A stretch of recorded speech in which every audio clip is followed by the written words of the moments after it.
Valhalla the Vala. Well, Valhalla. Okay, let's start.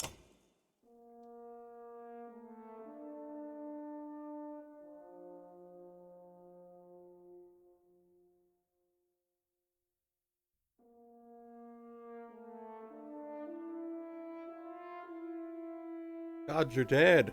Well, that's a good sign. Man and giant survived through a tenuous alliance, driving black destroyers called Dredge deep into the northern wastes. Now is an era of growth and trade. Life goes on. The only one thing has stopped: the sun.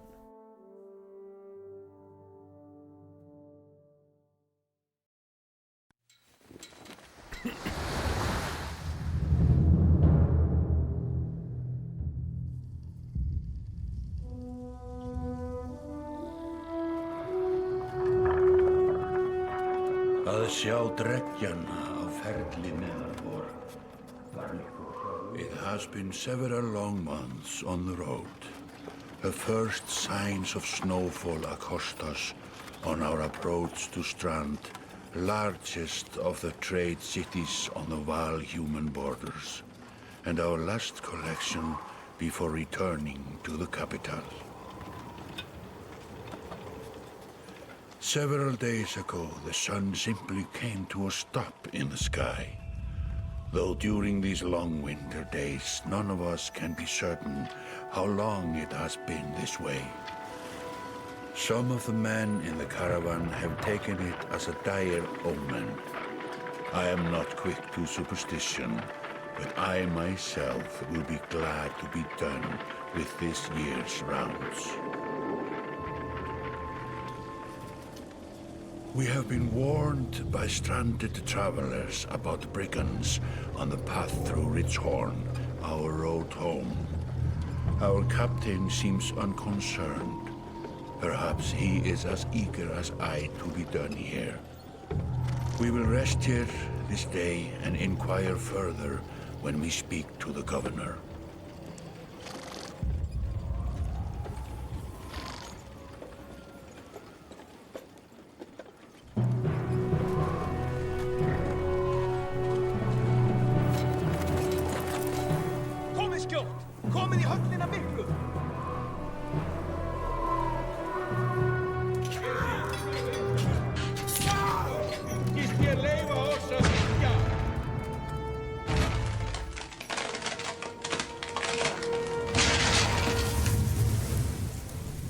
Here comes the tall men.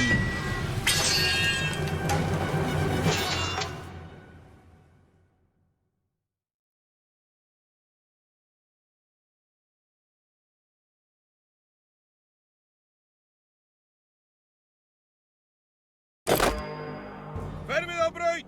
Engan eigi ég hlut af máli þessu! Hi, the chieftain in red and his men are now looking at a tougher fight than they bargained for.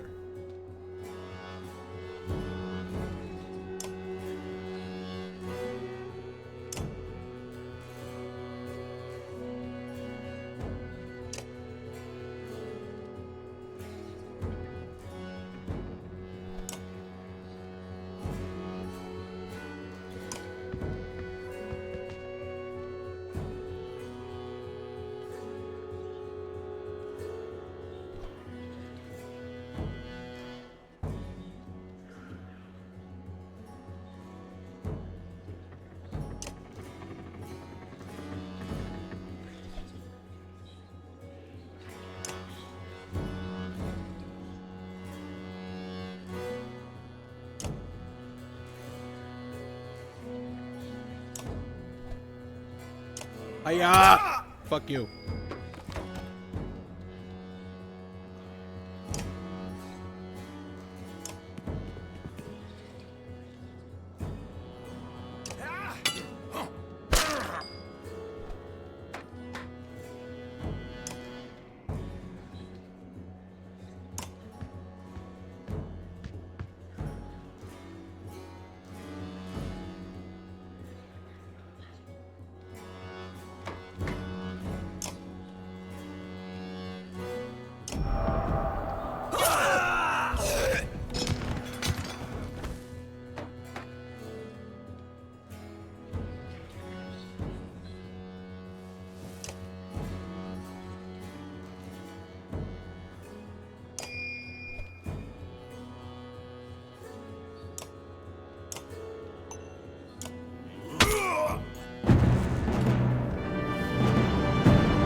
Like a rabid wolf, that one.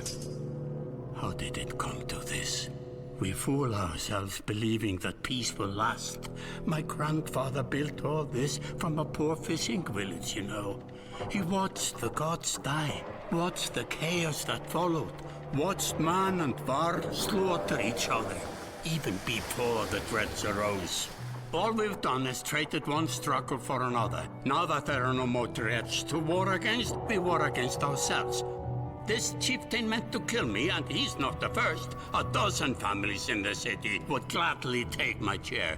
This one had men waylaying merchants, both north and south of the city, strangling trade, quite well, I would add, though he denied it to his last.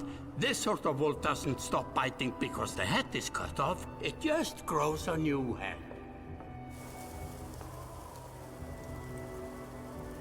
I'm in a bad way, my friend. Help me finish this fight, and I'll gladly send you on your way with double our king's tithe.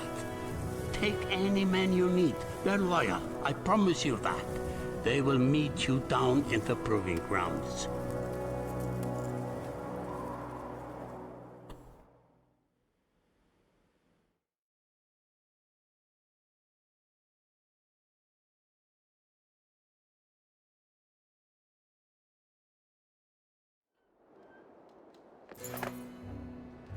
You're approached by a familiar man who walks in step with you as you're leaving the Great Hall. He cuts to the chase.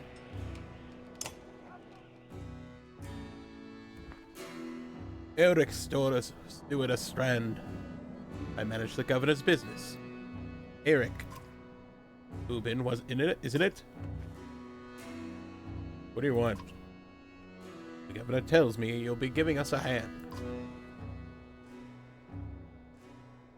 What did you have in mind? Nothings that you didn't hack up the Great Hall scattered after you took out the chieftain. The governor just wants to make sure they stay down. I was hoping you'd join me at the marketplace by the docks. If anyone's left to worry about, I know who can tell us.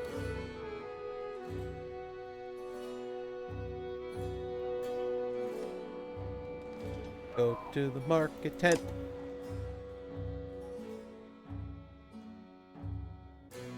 Let me handle this. Enter through rows of open-faced houses and eroded stalls. Colored canvases flap on a briny current. One man in particular blanches you as you approach. I'm not in the mood today. For what? Talking to an idiot. Gelfing's chieftain bled out an hour ago, Had. So when you tell me that what rat anus the rest of them called back into, nobody's gonna try and kill you this time. They don't talk to me. You need some help here. And I had a change of heart. I hope you do give us a hard time. Sweats visibly, fumbling with some dirty trinkets on his table. Buy one of these. If everyone thinks I'm getting worked over every week, how am I supposed to know much? Just a little food money, yeah? Whatever, I'll pay him. Toss a sliver of silver on the table. Both men look at you with surprise. Gestures meekly to a variety of junk from his stall. Take whatever you like. One thing I'd like is the name of a place. Nobleman by East Wall. That was months ago, last I know. Had skulks away with a wave of Eric's hand. Gathering things from his hovel, disappearing for a while this blows over, you figure. Your bodyguard steps forward. Are we done here? Good enough. You're wearing green back at the Great... Were you wearing green back at the Great Hall? Oh, I bought them while you were walking around. Why? Look like a frog. Better than an eggplant. Goes off to look in more stalls. Eric, that man of yours seems unreliable at best. Blind dog wouldn't trust Hyde. They used to be scouting. They're licking their wounds. They're probably gone to the old haunts, not the new ones. Woman is a mead hall? As I can tell, the name's ironic. Listen, I know a guy who would love to put a few of those scows in the ground. If I'm going to find him, I'll meet you there. There's this place again. Nobleman's halfway up the hill, towards the Great Hall. You won't miss it. Make sure the governor remembers his promise, double the usual tithe. I'll remind him.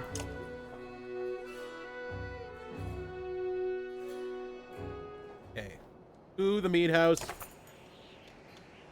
Arrive in front of what appears to be a nobleman. A few minutes later, Eric appears with weather-beaten men, introduced as Valgard. I'll point them out. Ready? Walking through the front door. Right. They ran into a mead house, says Valgard. Be surprised if they can stand up straight now. Okay, here we go. Valgard boots out the front door, open so hard it won't close again without repair. You enter the hall. Eric was already at the head of the table, his axe drawn. Wide-eyed, drunken Scalfing scrambled to the weapons, turning tables and mead steins in the process.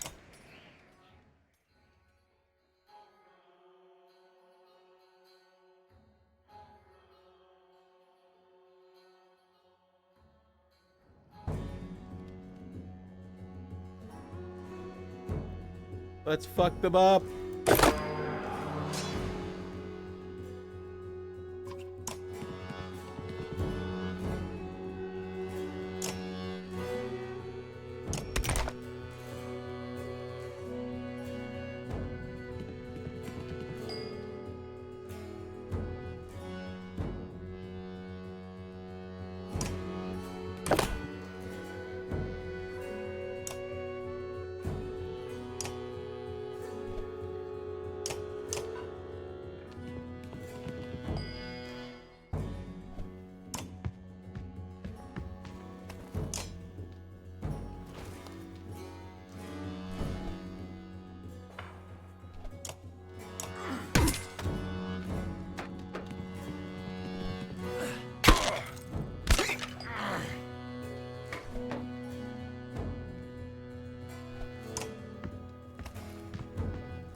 as good as I wanted there.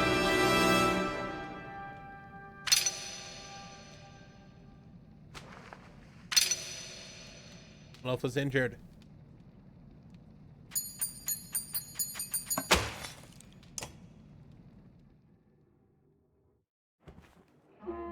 There they are, gods be damned. I'll go wash off this blood. Eric's looking out the hall windows into the bay. A fleet of longships appear with sails, bold reds and blues. One banner I know well, Wagner. Ask for viral kinship, and last we spoke the other flag. Looks important. Yeah, important guests. See what I deal with all day long. Things make a little more sense. You'd hope I'd have a stake in saying everything's fine here when the royal guests arrived. Not me, the governor. I have to make sure there are no rotting bodies or pools of entrails still in the Great Hall before they come by. Can I ask you for one more favor? What? You happen to stall our guests down on the docks, I wouldn't object. Maybe I will. Eric and Valgard hustle from the meat house. To his credit, Eric tosses the barkeep a spare bar of silver for the mess. Give an apologetic shrug and go meet the new arrivals down at the docks.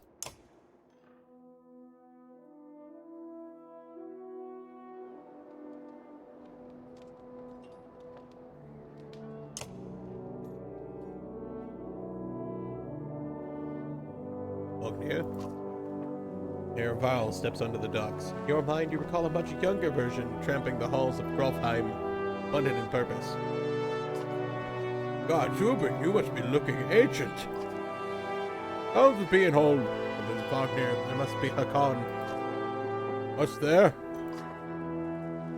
You're bleeding tributes from the poor and stupid, old Yox. At what age do you lose a sense of shame? Your under demands it. I'll take that over lingering in death in Grofheim. Speaking of, I had no sense you were so far from home. Heard from a Berang, in fact. I'm glad for it. Hakon motions the other ships of the bay, sails still fluttering, golden wolf heads emblazoned on red. The king of men, someone on his behalf. King's whelp. King's son Ludin. You know, Scrivener? We visit his capital, he visits ours. It's how you make alliances these days. Miserable waste of time. Yes, Hakon has it. I'd almost forgotten. It's a good thing you're around, Hakon. You're going to Grofheim? I have a distinct feeling I've finished business in Strand, and I'm heading there myself. You should caravan. Should.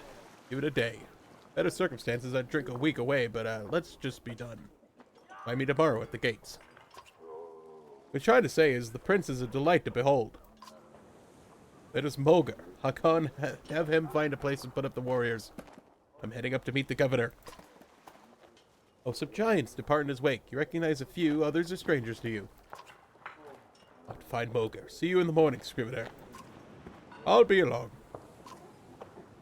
Prince of Men ambles from his ship. He brushes off his tunic, scanning the beach with low eyelids. Looks for all the world sort of a boy who grew up pulling legs from spiders. Going back to Grofheim should be more interesting than most years, you think?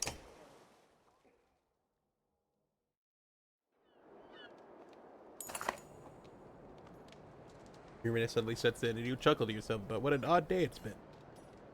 One of the governor's men in the Great Hall can find you a place to sleep.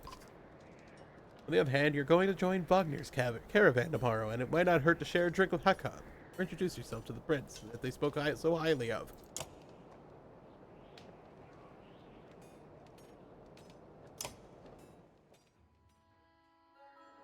Is this the right place?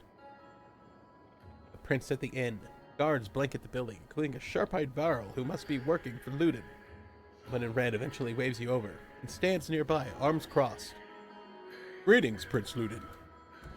Oh, yes, you're with Wagner. I don't remember you. Not exactly. I've known Wagner a long time. I'll be joining you back to Grofheim with my guards. Ludin looks up for the first time. The woman doesn't react. Why? I work for the king. They bring tithes to the capital. We cross by chance. Oh, tax collector. Fine company. What do you want? I have a habit of recording history. I thought we might talk about your visit. A Varl historian. Don't you already know? Your king and mine have been practically trumpeting it through the cities. I've been on the road a while, I'm afraid. Then it takes a deep sigh. Whether tired or ungracious, you aren't certain. Maybe both. Formality, mostly. Lochner came to our capital in Aberang, and now we have to go to the Varl's capital in Grolfheim to submit this grand alliance for the next age of men in Varl. You sound unconvinced. No need for it. And it's damned cold up here. Since he's struggling not to complain outright, you take the opportunity to excuse yourself.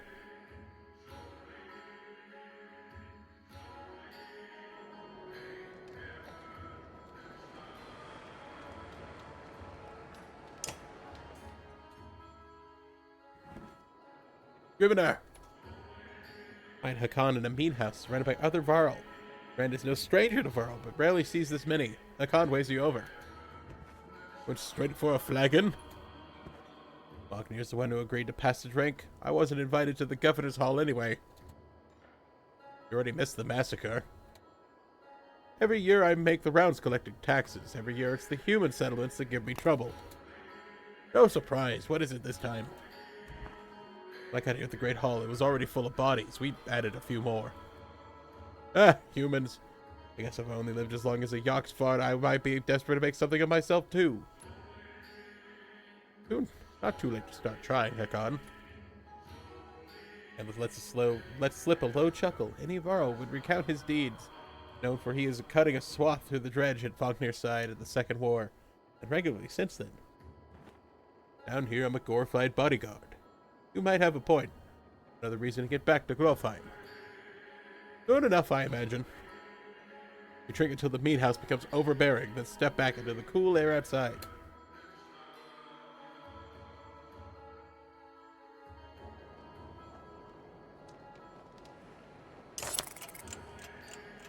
Dawn, you're woken by a delivery of goods. At least you think it's dawn. Damn hard to tell with the sun that never moves. Governor's crest adorns the supply letters, all there, just as promised to your mild surprise. You wonder if Eric had anything to do with that.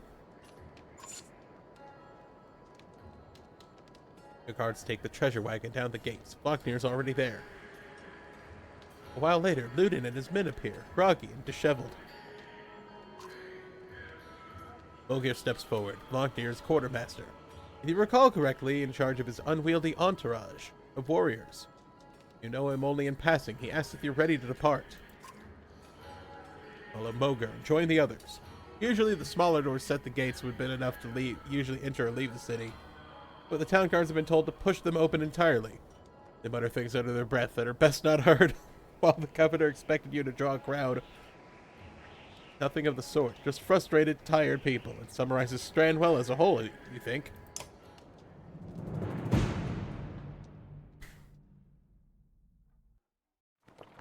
Let's walk and hold a flag.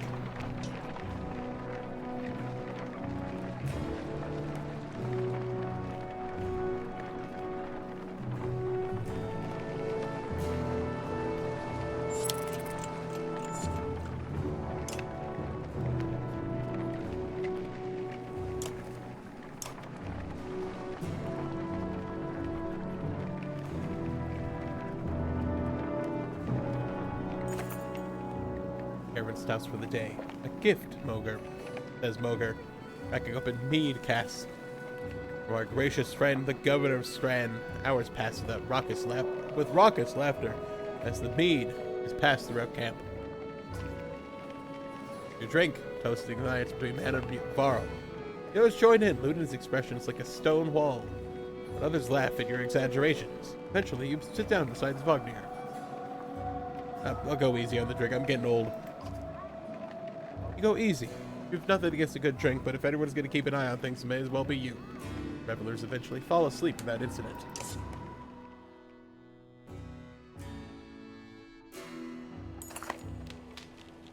Rise, groggily. Campsite casualty of merriment. Ogre's already kicking warriors awake when you spot Ludin stalking your direction. He sidesteps sleeping bodies. You better wake up. Nudge Vogir, you're needed.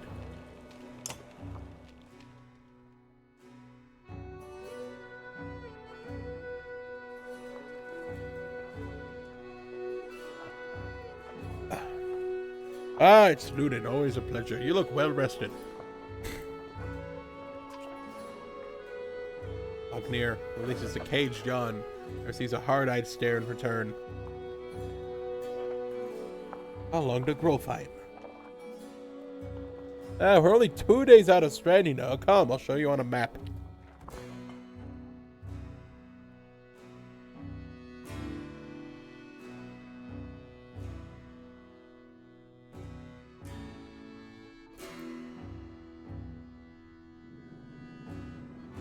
Oh, a map of the world.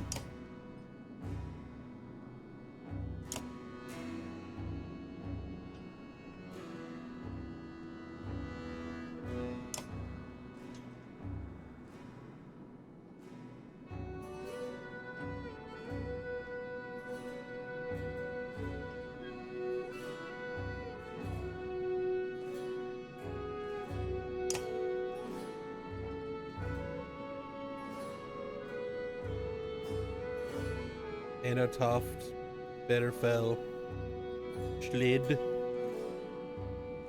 Oh, Grofheim, it's over here. Okay.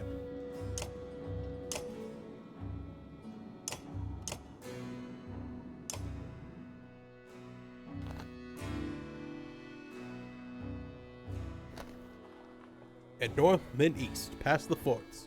Grofheim's far from Strand. It's going to be a long march. Could have drank last night, Ludin. Why not take the ships to Skrimmer instead? What's the point of marching?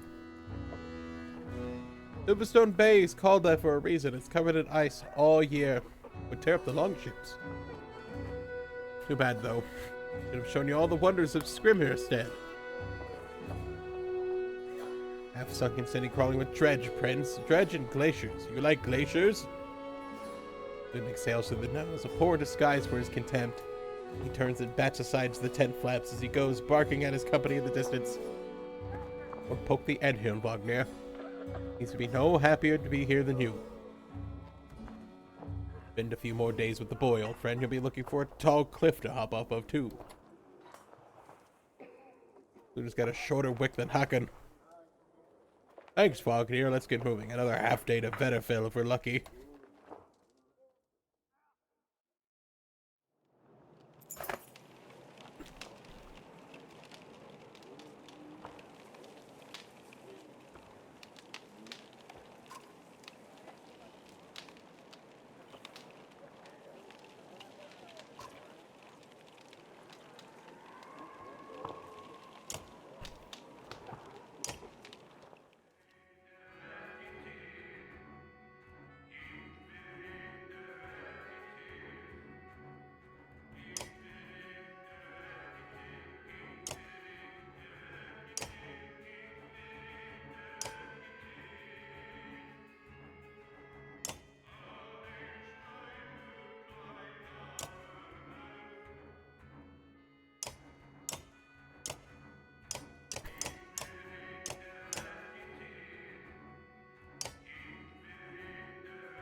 Vetterfell. Even the name means bad weather, where frozen wind sweeps in from the bay. They tend livestock, but most are just men driven from Strand with nowhere else to go. Why else would anyone stay? We won't stop long.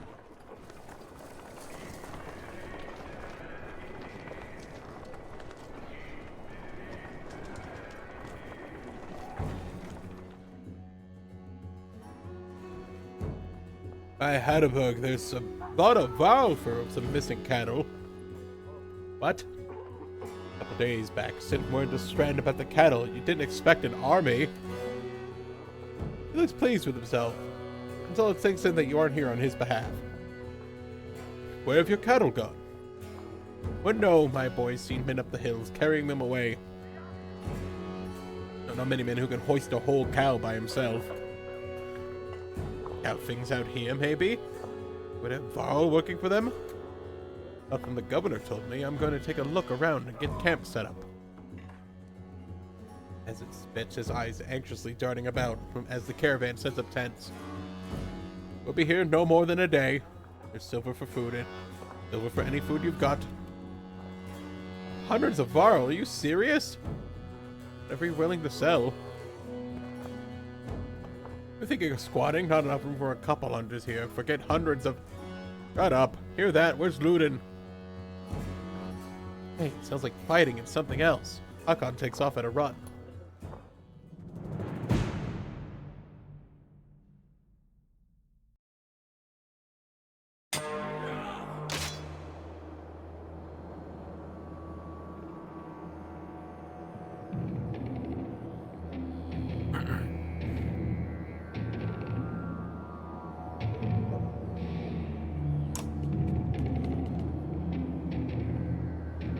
Can attack diagonally and up to 2 tiles away.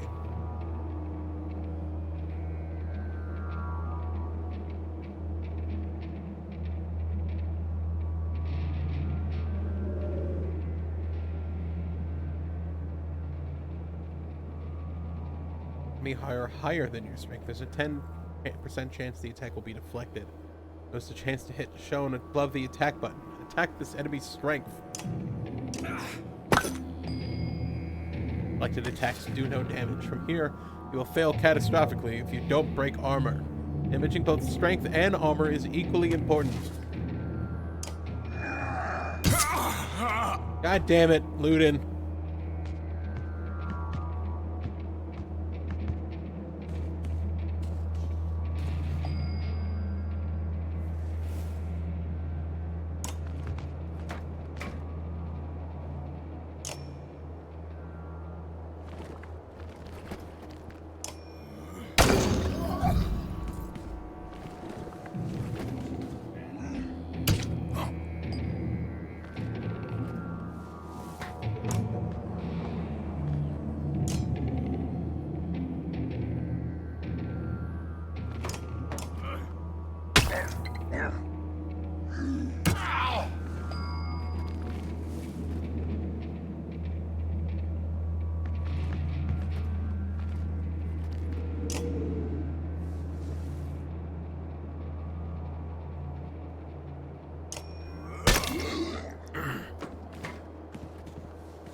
Take that, fucker.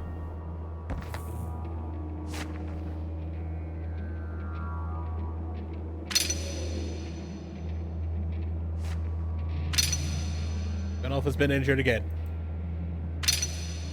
Hakan has been injured.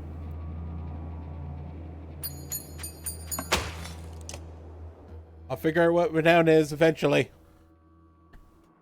Trying to get yourself killed, Ludin. What are you doing? Trying to get a shot between the plates. Ever seen a dredge before, boy? What kind of idiot break their armor first? Where did they come from? Didn't even see them. They were just there. It goes to Vognir, lies face down. The future of the Varl King lies motionless, aside from a spreading pool of blood. Vognir's dead.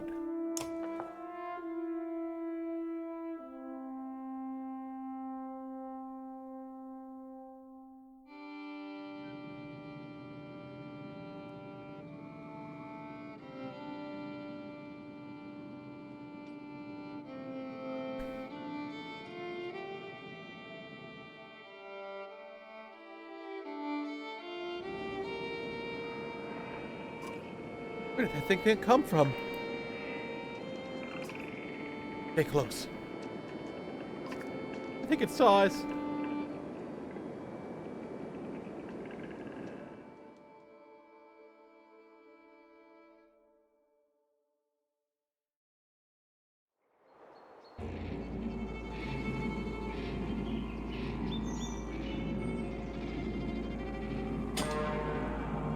Careful, don't get too close.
Is that a dredge?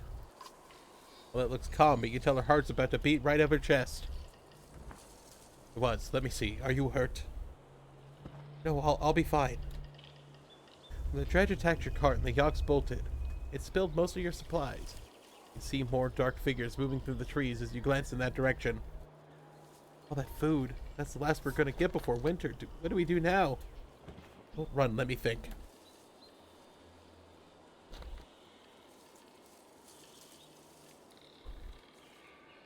Let's head back to Skoger. What are you even doing here? Oh, but we need to warn everyone right now.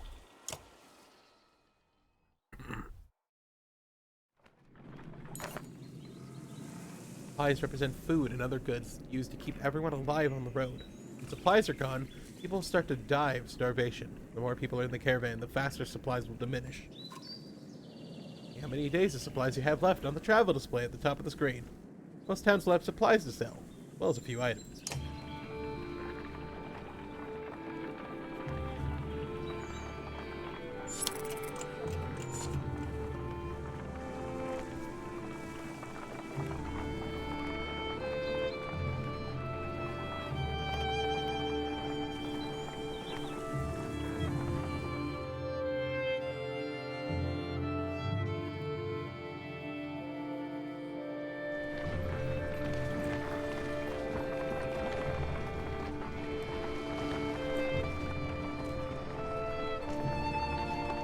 I never expected to see the dredge with my own eyes.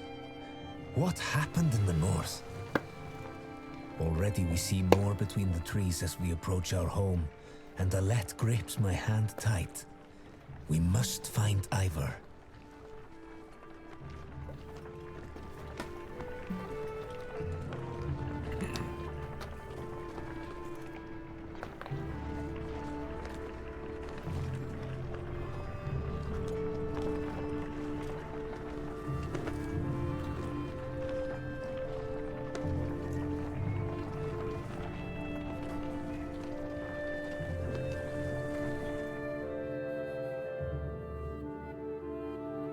Ivor! Nor's violent question towers over the men in the training field. He squints as you approach. Already back, Huntsmaster. I thought you'd be tomorrow. Dredge everywhere! Dredge? How did they get through Greyhorn? Must have broken through the fort. Fighters nearby have stopped sparring. They gather round you. Damn it! They'll be here soon if they're not already. Screams from the outskirts. People are running toward the Great Hall. I returns one of the older boys in the group of fighters. Egil, take Alette to the Great Hall and tell the chieftain what's happening. Rather, you gather up as many people as you can. Come on, Alette. No, I want to help.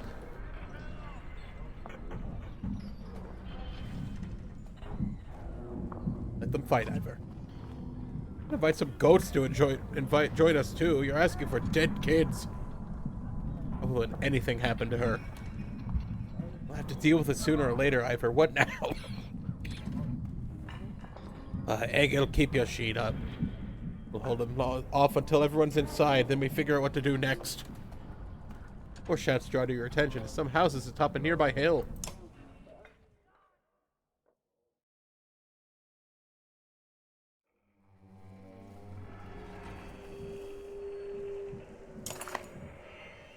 Enough dredge are gathering in number. Fear threatens to bubble into panic.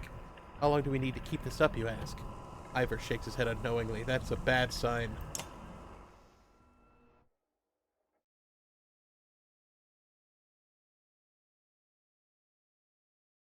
Put archers after melee units so that they can stay safe behind your heavy hitters. Okay. Let should go here. Rook should go here. What's this rope? Let's give her bracelet.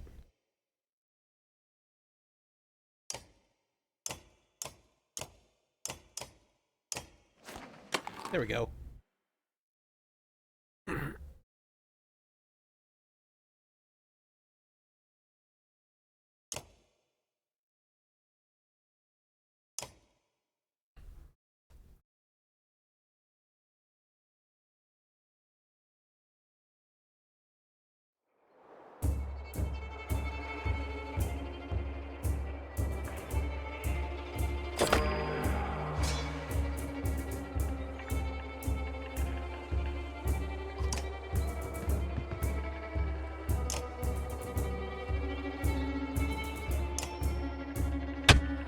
Yeah, get the fuck out of here.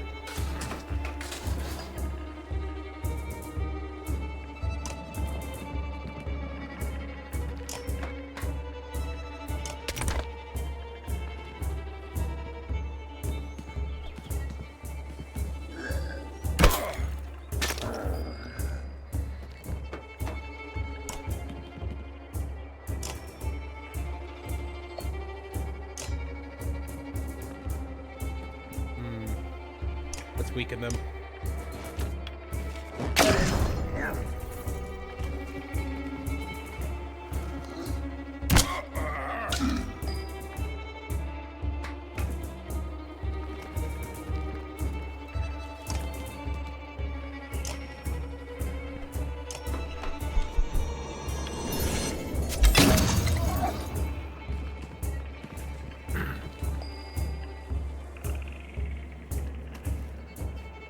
Okay, you can take out this one.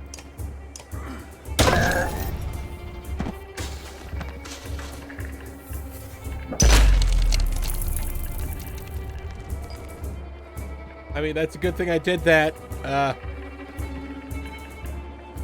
gotta block him from attacking a lad.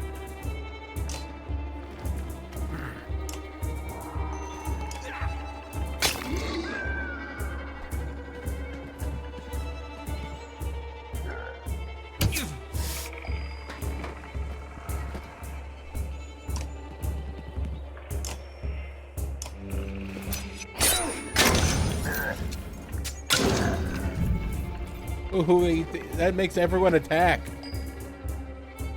Okay.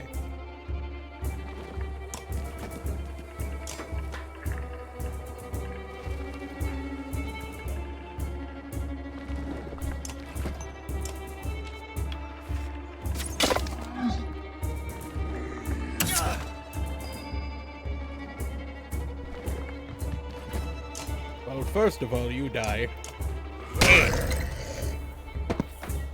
Okay, good. We have a man advantage. Oh. Okay, Egg Hill. We need to... Gotta start whittling down this guy.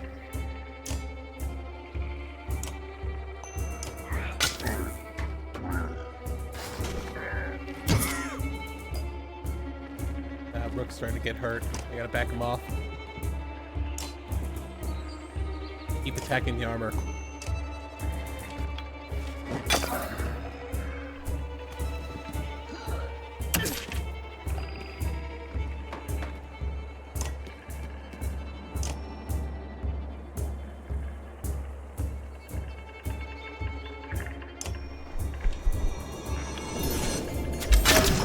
Good.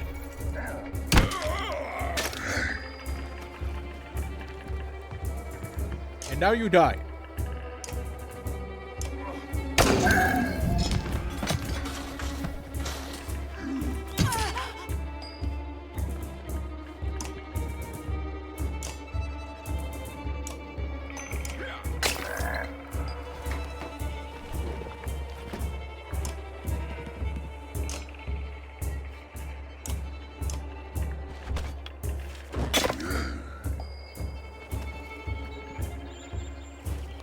Need to move away.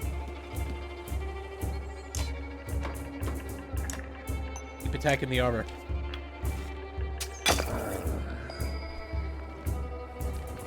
Ivor can do like the brunt of the damage.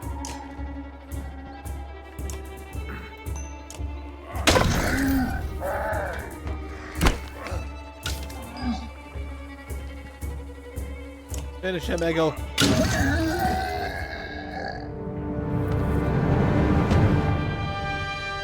Yay! Ever's ready for promotion.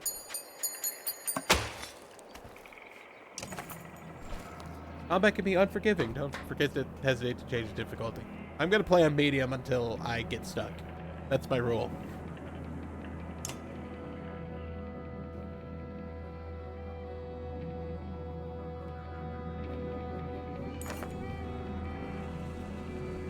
Black hordes forming up the tree line. Enough of this, says Ivor, glancing over his shoulder. We're going back. Rook, I'm doing one more check on the houses here. I'll see if you can find anyone. Alright, I'll keep watch. As you turn to head back, a colossus appears around the side of a house. Finally looms over a lead. Its face and an expressionless, stony mask, more terrifying than any roar that may have produced. Flame seems to slow as it pulls back its enormous face. You shout at Alette. Scream Alette's name, but she snaps to attention confused. does not dive out of harm's way as you imagine in your head. Suddenly, Egil, between the dredge and Alette, the shield above him, the black stone base falls, Egil's shield crumples. Notice the boy beneath it. A moment later, Ivor's there, sword run through the neck of the dredge. He's gone, says Ivor, looking at the boy's shattered skull. Alette gasps, her hands to her mouth. I'm checking the other houses, Ivor remarks. If you find anyone, to meet me at the Great Hall.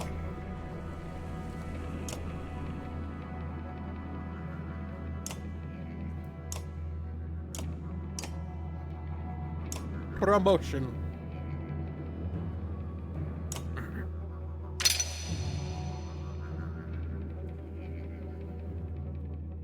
Boost his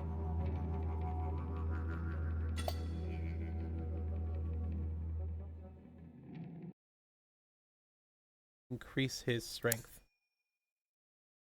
Also his willpower. Okay.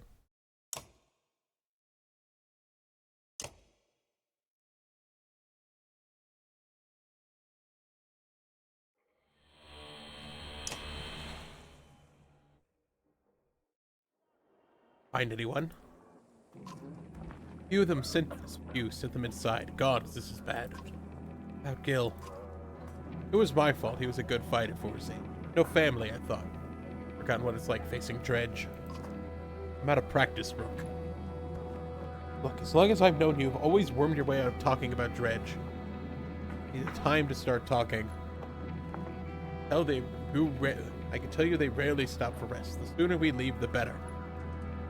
They'll follow us until we're tripping over tired women and children. Then they'll attack. After we wiped out, they'll be coming, trampling corpses in their wake. There's no end to them. How did anyone survive the Great Wars? Ask the Menders, I wasn't there. I know you fought your fair share. Yeah, I killed enough slag for one lifetime. Well, you're gonna save us now. Lay that one on me. Come on, let's get inside.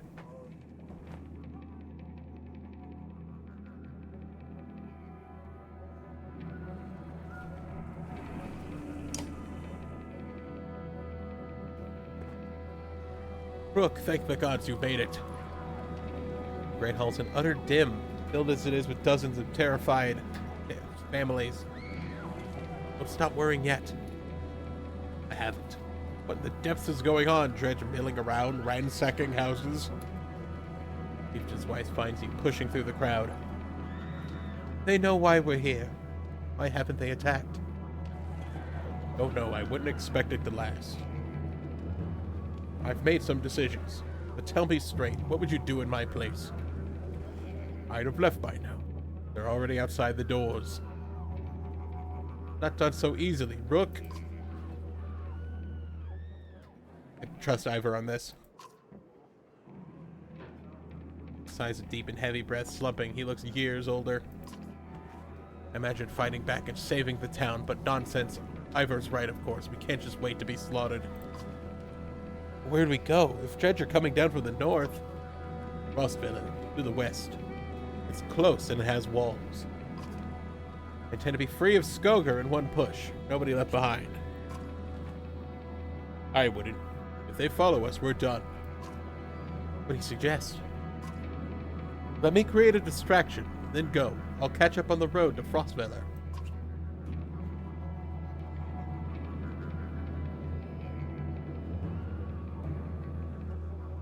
We abandon the storehouse? We have to. We'd be leaving behind everything but supplies you brought, Rook. On the other hand, Frostveller's at least a week away. I'm not sure we have that much food. We'll be cutting it close. We're saddled with heavy carts. It'll be almost impossible to outpace the Dredge. If we run out of food before we get to Frostveller, it won't matter how many escape. I say, let me handle the Dredge. Can't afford to leave food behind. It's going to get us killed, Rook. Die fighting Dredge or starve on the road. I'd rather fight. I agree with Rook. And I'm coming with you. That catches you by surprise. The chieftain rubs his chin, but doesn't argue.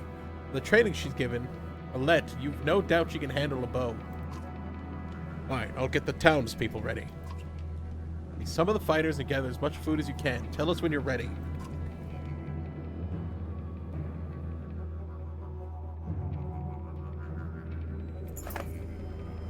Step into the courtyard where you can already see Dredge in every direction. Storehouse isn't far. You slip inside and start loading carts while Ivor and half-dozen men who came along do the same. When you've gathered as much as you dare, Ivor takes up outside in the Great Hall. Dredge is already taking notice, watching closely. Come on, he mutters. You begin filing out of the hall. Almost immediately, things begin to go wrong. Some Dredge go after the yaks tied to supplies, while others lunge and cart with chickens. Terrified men pull axes, and the Dredge respond in kind. Not far away from you, spot Ivor raising his shield. Cursing, you prepare for a fight.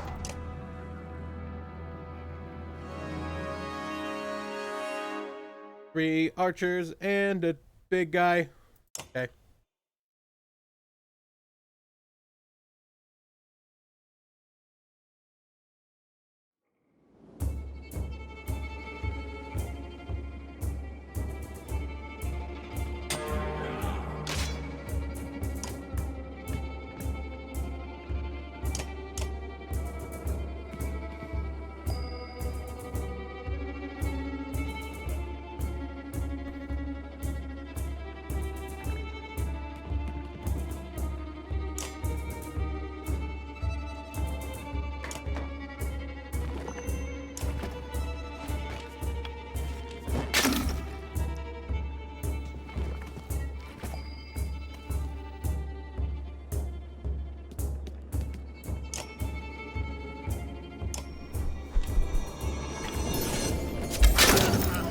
Oh, I accidentally hit my own guy. Fuck.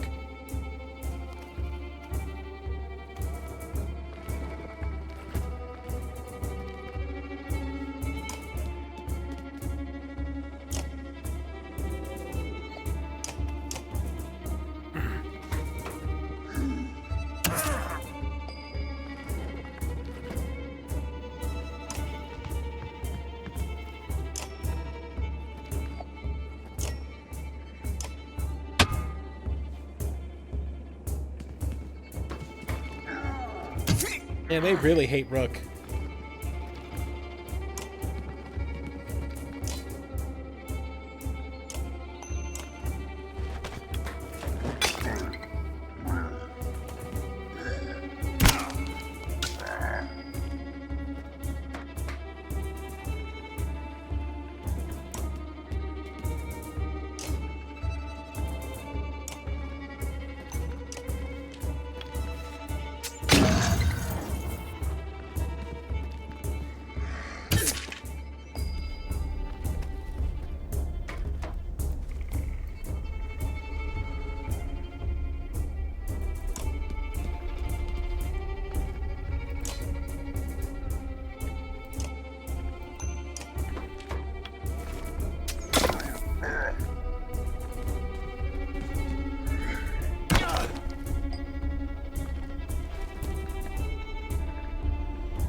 Oh, fuck him up. Yeah. Alright, well, that needs more distance. She's got to start weakening the other guys. Oh, wait. She can take this one out. Get him. Get him, girl. Hiya. Nice. Damn, Rook's down. Okay.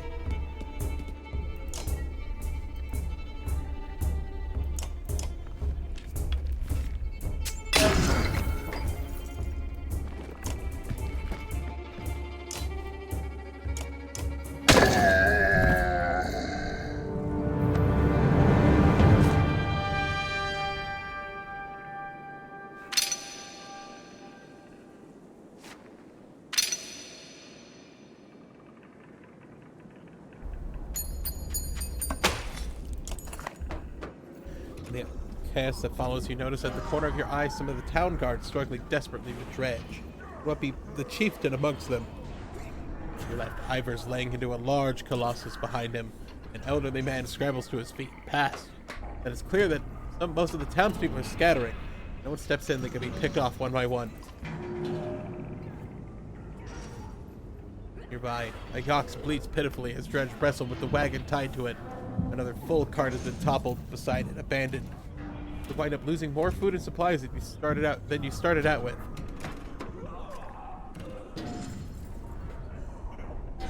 Got it, you shout, barking orders as you pass people. The guards will have to fend for themselves, or there won't be anyone left to protect. Miraculously, you find yourself clear of the fighting. Ivor emerges from the trees, bloodied but breathing. You swear you see a grin on his face. Oddleaf is not so lucky. Struggles to bear the body of the chieftain in her arms, her face blank, no guards to join her.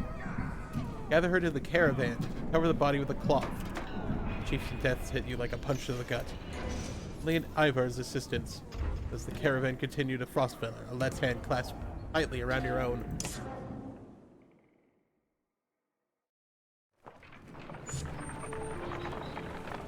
Morale's not doing so great. Pausing to catch your breath, you glance backwards, see the caravan stretch out past the point of safety. Faced out so far, they'll be unable to see those bringing up the rear. Got to pull them together, says Ivor. It'd be dangerous to stop them, at least until the Godstone. The path should be just ahead. Let's slow the pace so everyone can catch up. Give the others a chance to find us. You tell the others at you at your front. You beckon the stragglers to pick up their feet, eventually bringing the caravan back together. However, most many cursed the slower pace and lost time.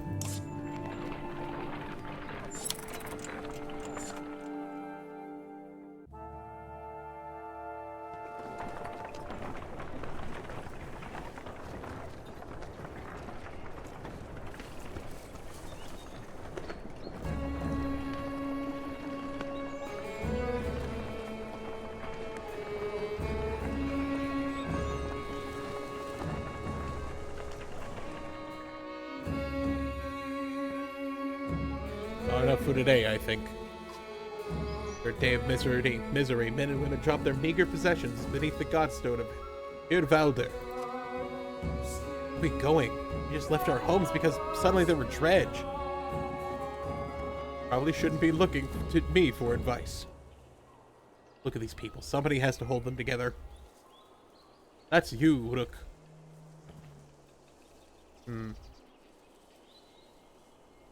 How am I supposed to do that? Tell them everything's gonna be alright? Gods, Rook, I don't know. Pretend you know that you're doing. You know what you're doing. That's what the rest of us do. Thanks for the advice.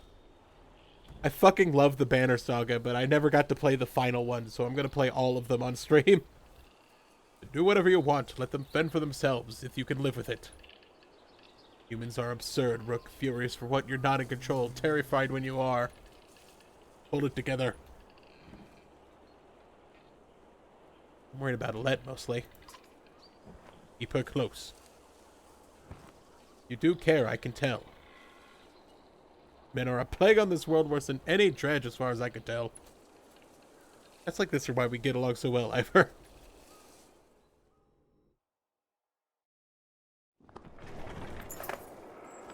Sleep poorly, the sun forever stuck in the eternally bright sky. Before the others rise, you find yourself staring over long, low hill covers in pine.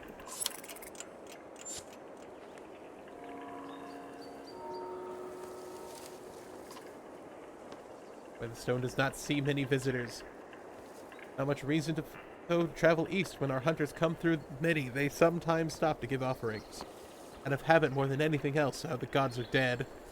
Irvalder was the god of hunters and of wild beasts. You see roaming the land of both man and wolf. He was always depicted in effigy with his terrible spear. It just wasn't a good spear. Wonder how he'd think about the woods being full of Dredge now. A young girl from the caravan approaches you. I made this for you, she says, getting a crude necklace carved from a branch she must have found nearby. Thanks for saving my mama, she says, before running back to her tent. Aw. Back at your tent, you rouse Alette, who clings to her arm until she's completely awake. Bad dreams. The camp's broken down and it's time to move on to Frostfeller. Feels like an end more than a start. Morale's not doing so great. Oh, well, they attacked our supplies, so...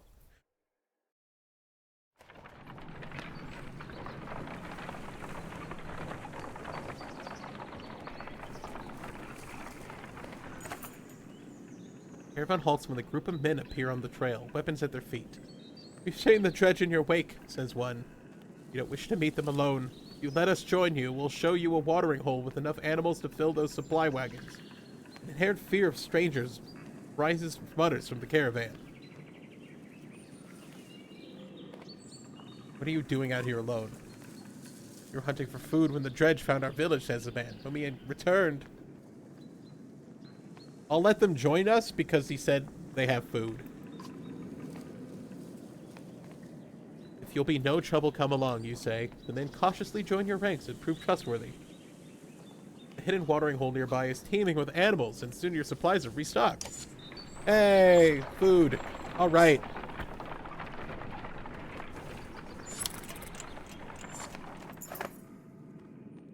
During a rest, one of your men get too drunk and end up splashing meat in a warrior's face. A brawl erupts.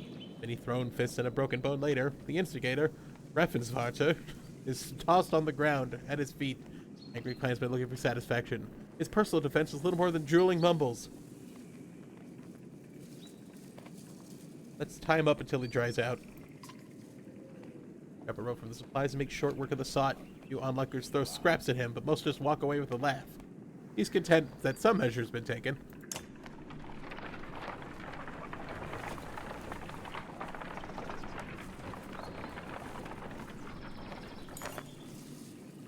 Caravan is visibly relieved to find a small village on the way to Frostfeller with beds and fresh supplies. You are shocked with the news that you bring and discuss amongst themselves while you set up nearby.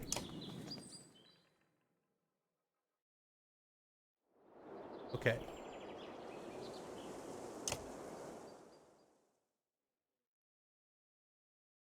Yeah, Let leveled up.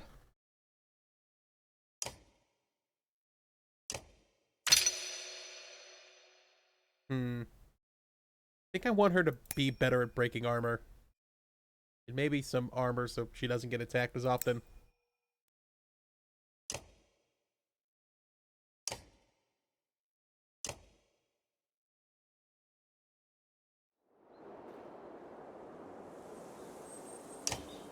There's a store? Why is there a store at my own camp? Buy some supplies.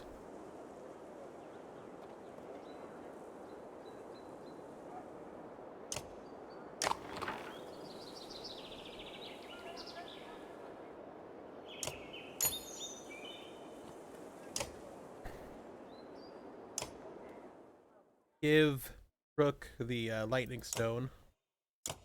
Oh, he's not level 2 yet. Shit. Give him... What's this?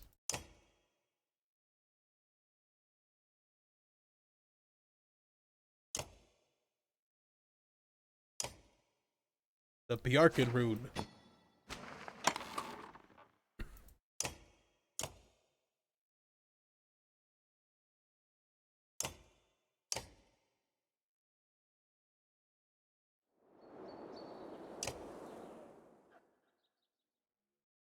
The Blarney Stone. They approached outside the village when two men in red approach. "My name is Hogan," says one, gesturing to the other. "My brother is Mogan. Any from the village wish to join you to Frostfeller." The third man, exuding rage, charges up to the group. "Shut your mouth, Hogan," he screams. What's going on? "These bastards don't speak to us. They've been trying to divide the village since you got here." "True. And you can keep whatever he wants to stay and die. The rest of us will go to the reasonable people of Skoger." "Have you both got it before I let half the village desert?" Behind the angry villager, a mob of armed thugs have appeared, all furrowed brows and nervous stares. "You know what will happen to the rest of us if the fields are abandoned? Nobody leaves. There won't be anything to tend to once the dredge arrive. Dredge my ass. I don't care what the scam is this time, Hogan. You've got two choices. Get back to work or I'm finally putting you in the ground. Hogan, what do you say? It was an unfair that he only asked me. Hogan draws his axe slowly, followed by Hogan. Despite their confidence, the brothers are significantly outnumbered. I think I make a poor farmer.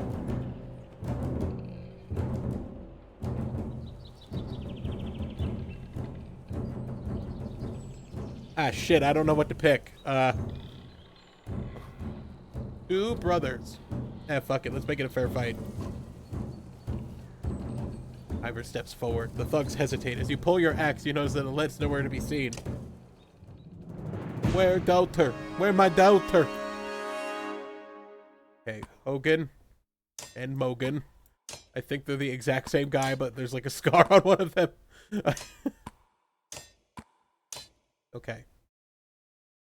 Let's go.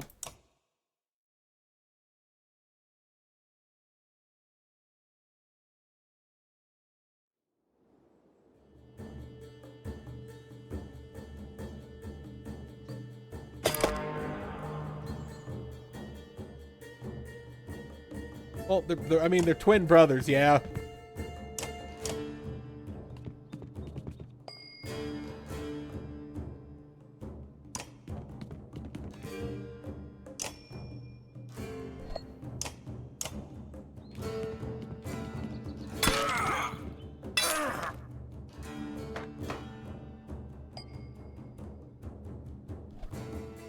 Who can play it at that game? Play it like a crazy person. Yeah.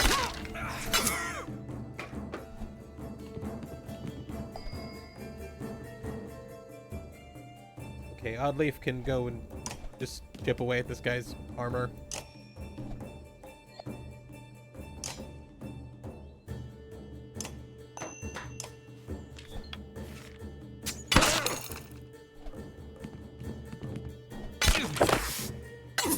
God, everyone attacks Rook. Fuck. Alright, fine. Go over here.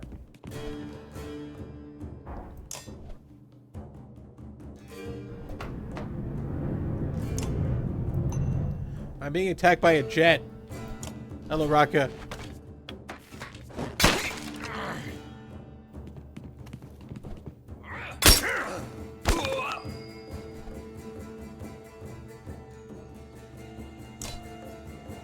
Die!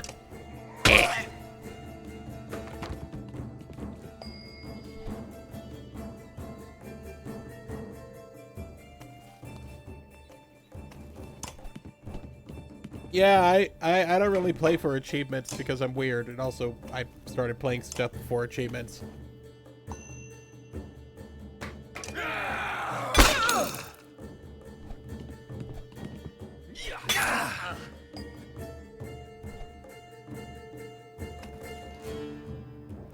God damn it, stop beating up stop beating up the main character, you fuck.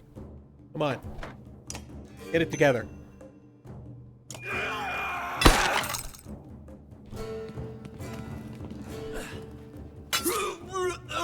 God, he's just gonna get his ass kicked every fight. Fuck.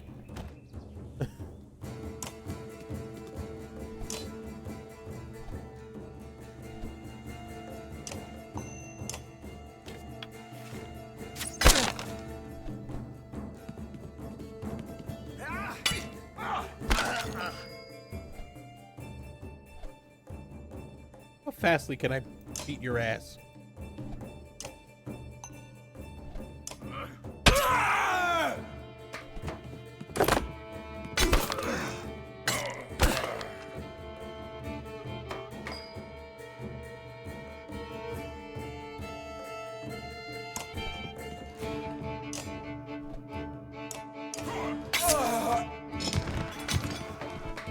Pillage.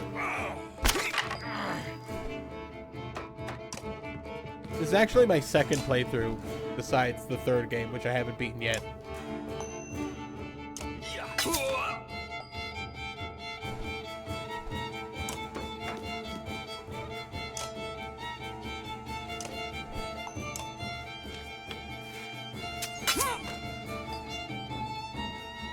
I don't really care about achievements, so I don't know what you're talking about still.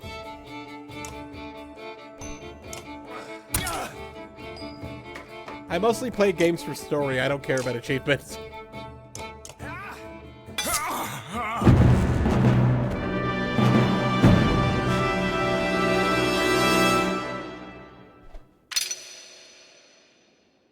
Okay, Ivor can get promoted again. So can Mogan. Rook has been injured yet again. God damn it, Rook. Get good. Everyone wants to just kick his ass. I don't know what to do about that. Others thank you for with wide grins. Soon many of the villagers have joined your caravan. Get around anxiously for Alette, who had gone missing while the fighting began. Eventually you find her watching from afar. Hogan returns at that point, introducing you his son and his wife. And you soon set out again. Oh, Egil's already dead for me. I killed him as fast as possible. Well, marches quietly alongside the caravan, with a little distant since leaving the village. Not for a rest, Oddleif approaches you both. Vetch, I have something for you. Long banner of the caravan smiles warmly. She passes it to Alette. What's this about? I was hoping you'd sew up the banner with everything that has been happened since we left Skoger. Come find me another time, Rook, and we'll talk. Before you comment, she departs. Dad, are you the chieftain now? I guess I'll have to find that out later. Oh, then that means... Both quiet for a moment while Alette unfurls her banner. Oddleif has been teaching me how to sew. She speaks pretty highly of you. Can we read the part about Mom? You nod. On the banner is sewed the story of families who lived in Skoger throughout the years. This is done on every banner in every town. I wish she were here, but I'm kind of glad she isn't. The section about the banner of your family is short, but Alette's been sewing in colorful designs. Why do you say that? So she doesn't have to deal with all this dredge, leaving home, and why'd you have to kill those men in the village? I mean, if it's okay to ask. I had to make a hard choice. Because the dredge are terrifying. Every time we fight them, I just want to run, but I don't want to kill a person. Please. Are you mad at me? I'm glad you don't want to. Let smiles at this, then her face sinks again. I guess I would do it if I really had to, but do we have to? I know what you mean. I know, Dad. I think you're doing a good job. Thumbs up. A+. Good job. She hugs you. She spends the rest of your time together, sewing new verses into the banner. For better or worse, the story of Skoger is your burden now.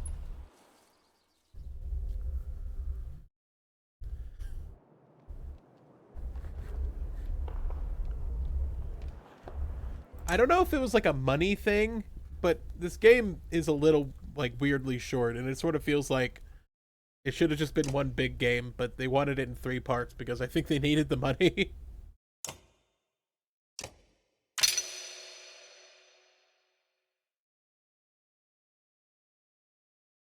Armor and strength, probably. Okay.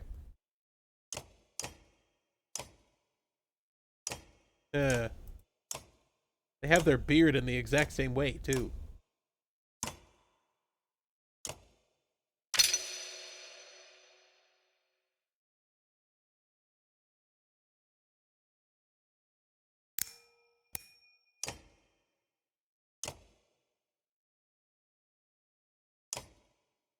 It was weird. I did something innocuous and then Egil just got killed immediately.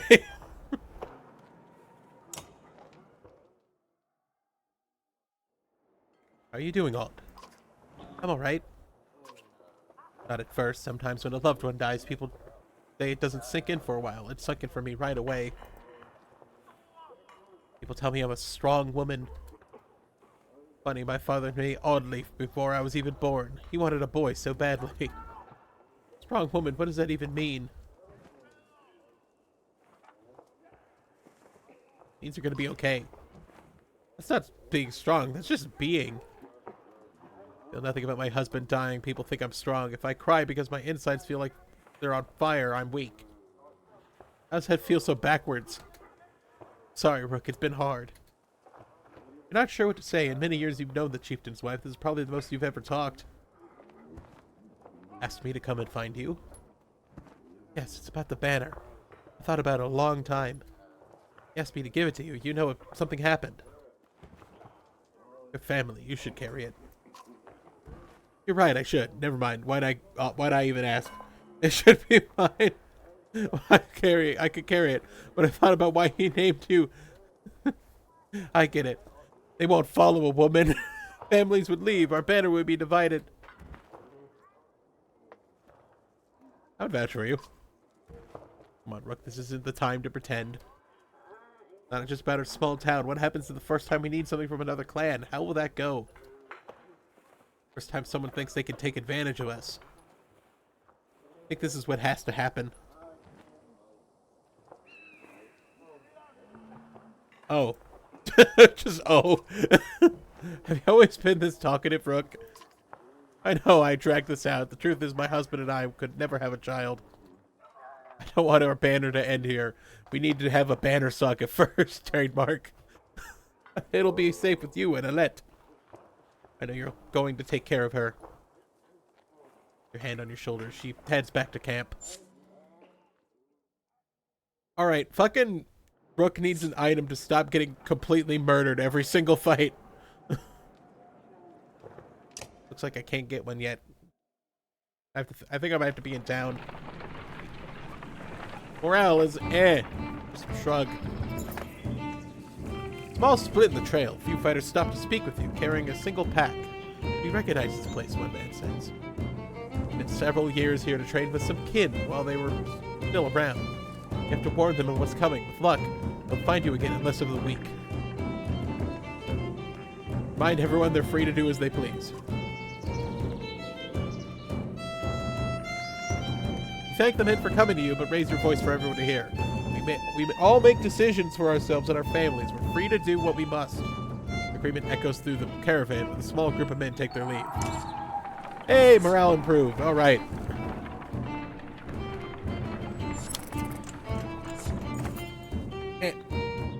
Made some craft starters and set them drinking have surfaced. Time the man stumbled over tent ropes, pulled a snag canvas through a campfire, nearly setting a supply wagon aflame. Man just put the fire out in both the wagon and Raffenstarter's leg before leading him to you. This man drinks nothing but water from now on. Raffenstarter groggily agrees, slurring his way through promises to quit being such a nuisance. Many of the onlookers snort and roll their eyes, but go back to their business. Somehow, you can tell it'll be long before Raffenstarter manages to find another drink, whether you allow it or not. God damn it, stop drinking on the... Stop drinking, damn it. Dredge! Shouts a man from the back of the caravan. It's Raffenstarter, and the unabashed drunk, staggering toward you and not looking entirely sober. He screams again, pointing to the trees in the distance. Fear races through the caravan as fighters pull their weapons. Scouts return with no sightings, and furious men surround Raffenstarter. Ready yourself against Dredge, just in case. There'll be time for that later, you tell the men. For now, we take no chances. A full day of uneasy rest with no sign of Dredge. The caravan's annoyed about the scare and the delay. Roger, Raffenstarter bursts into laughter, and you're there, never for any Dredge. Not long after, Raffenstarter goes missing. Nobody searches for him or seems to mind.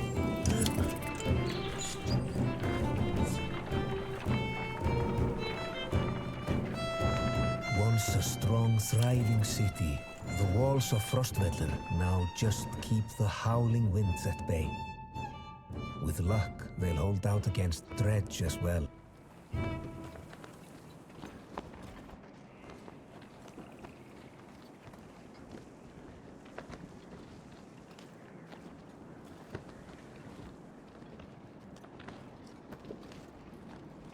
Weirdly large flag. You jostle through fallow crowds of sunken faces who appear as though they've been freezing in front of Frostvellir for days. You're closed. You come to a stop at the bottom of the hill.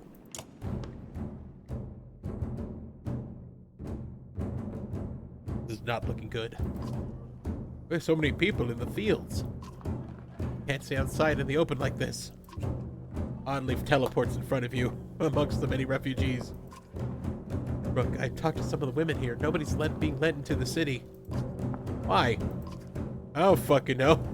It's overrun with Varl from Blotsbacher, Greyhorn, and people from Beecha. All the nearby villages, the Dredge are everywhere. The chieftain of Frostdale locked himself in this great hall. That's when they closed the gates. When the Dredge come, these hills will turn red. We have to get in there.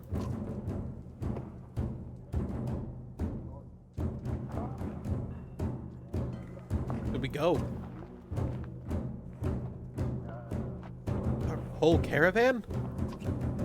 South, but Sigerholm and Bosgard are so far away they may as well be horseborne lands. The Dredge are moving south. Keep going west, we might get out of their path. Wormtoe is half as far as Sigerholm, and full of Var. Across the waste, these people won't make it. I don't like any of these ideas. That's because they're all bad. No point talking about leaving. You have to get in there. I want to know more about what's going on in here. A lot of people gathered in the rest houses and the gates. We find out what they know. How we could get in anyway? They closed the gate. I can get that gate open.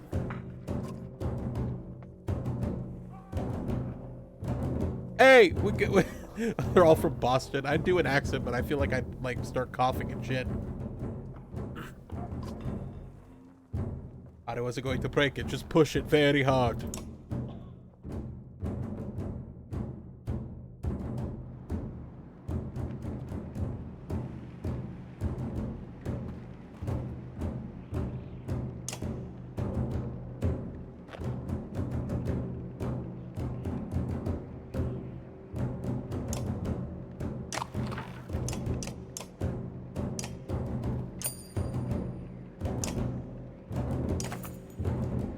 Spend a whole day at the rest houses. Everyone gives you the same story.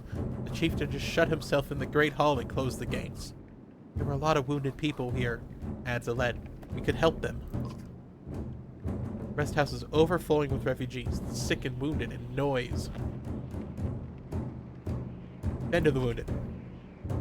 Let an Orleaf spend the day along with the others in your caravan treating wounds. Why don't you come with the archers at the gates? I overheard them from one woman that the city has been sending carts with food around, Oddleaf tells you. Would be a way in. Next time they send a cart, we'll bring it back in. Oddleaf protests. Aside from leading to a fight, it would probably mean more food for the refugees. Let's ambush the cart.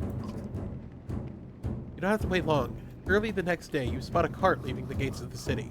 After they've thrown their scraps to the refugees, you make your move.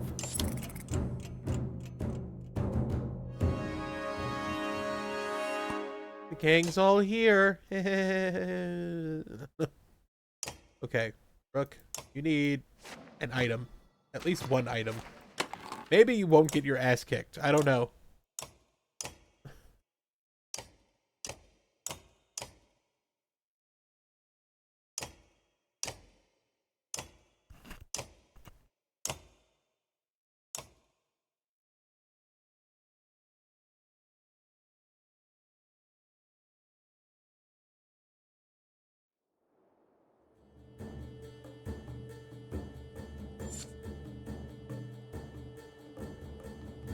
Yes, the Hogan twins and the Mogan twins. The twin twins.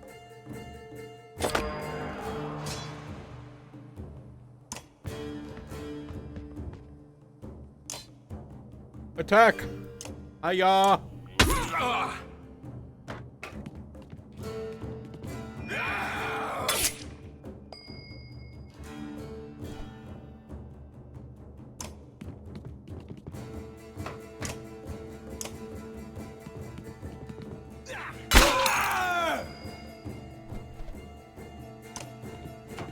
Norsemen, go!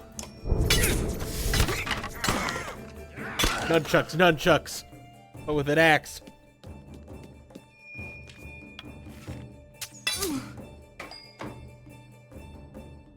you need to get some distance.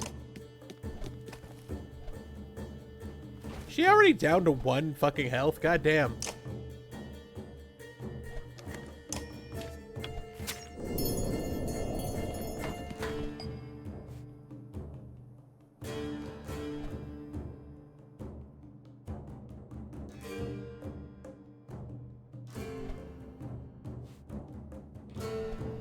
Yeah, if attack of opportunity was in this game, it'd probably make it so fucking hard. I've been playing another RPG that has attack of opportunity mechanics, and it is so much harder because like they'll surround you on all 3 sides, and you can't even disengage unless you get one of them to like back off.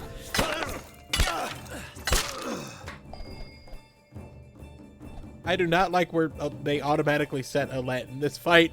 God damn it. Okay.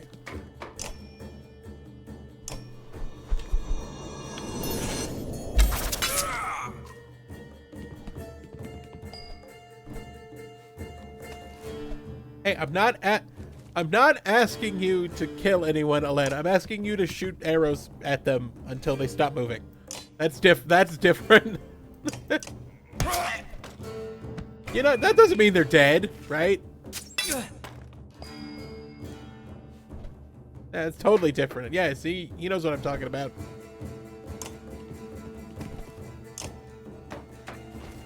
I'm gonna take you to Smackety Smackville. Hiya, hiya, hiya, hiya, hiya, hiya, hiya!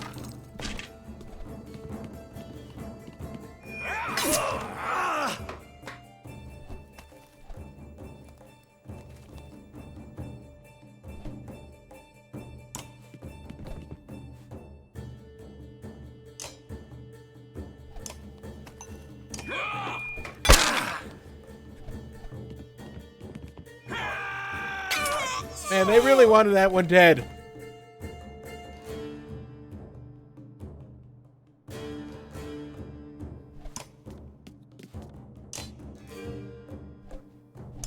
First of all, fuck you.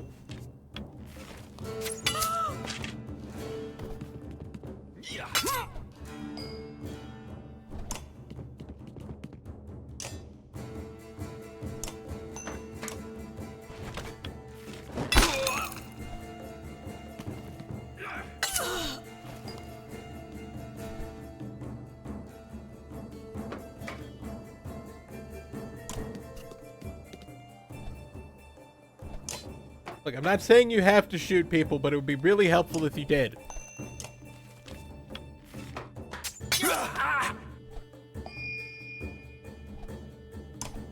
Alright, fucking one-shot this guy.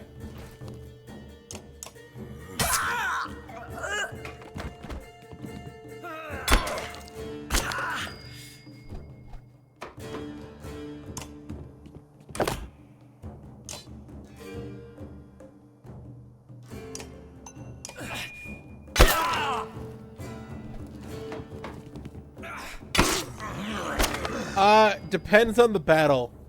And also, a lot of the characters die from, like, choices you make over, like, dying in battle. But sometimes they do die in battle.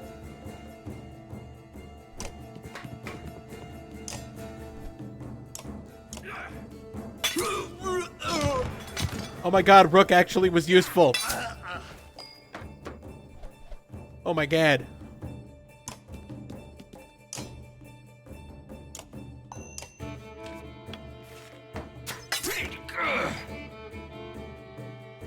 Finish him.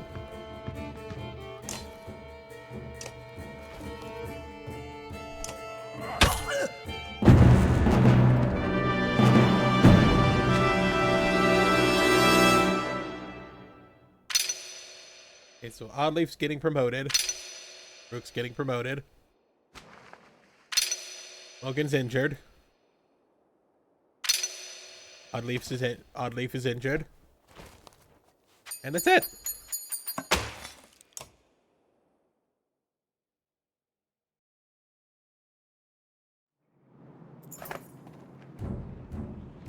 Not like this, the leader says as he falls. You gather the bodies, taking their shields for a show. It'll be another fight when they realize what happened, says Ivor. With the cart in tow, you approach the gates, which are drawn open for you.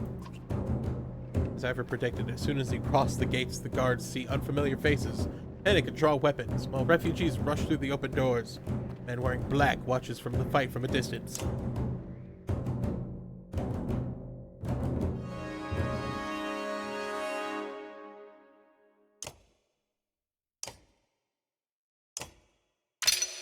Okay, you getting this thing. Here's a rock. Hold this rock.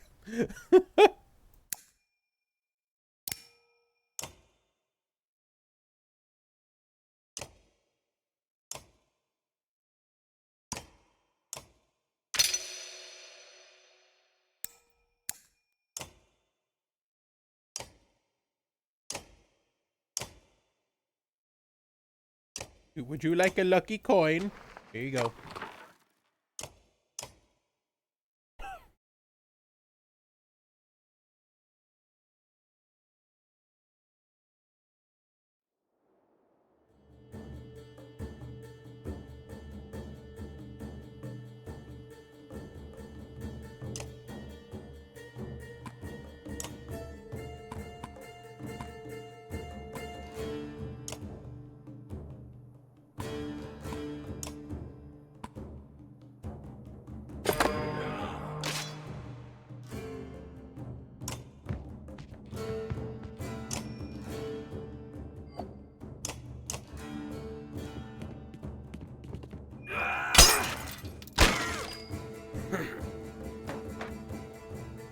Mogan's injured, which just means he has reduced health.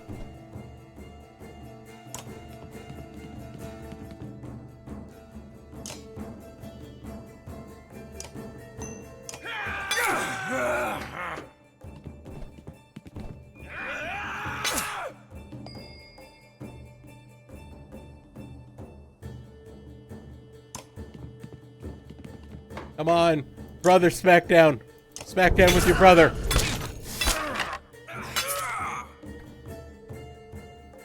Two brothers. Oh, fuck. Okay.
This is a little bit overkill, but whatever. God damn. Always fucking Rook. I have to keep saving you over and over.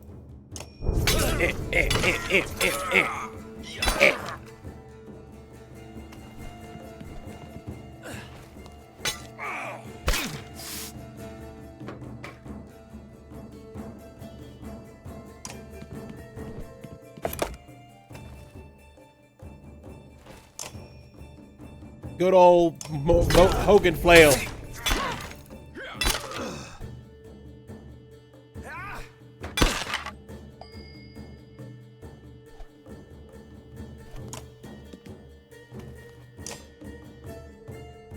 Die.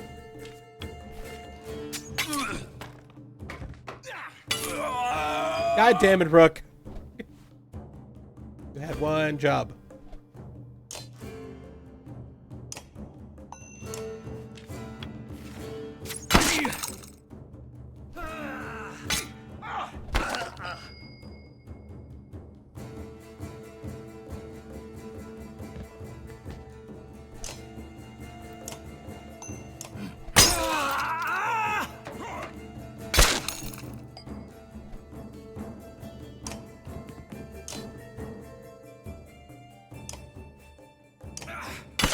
Get Hogan and Mogan.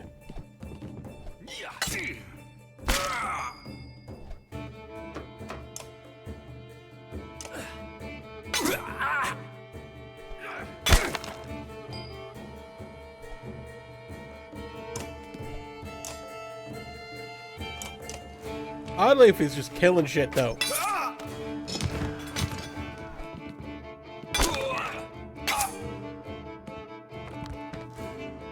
No, not the other, I think that was the same guy.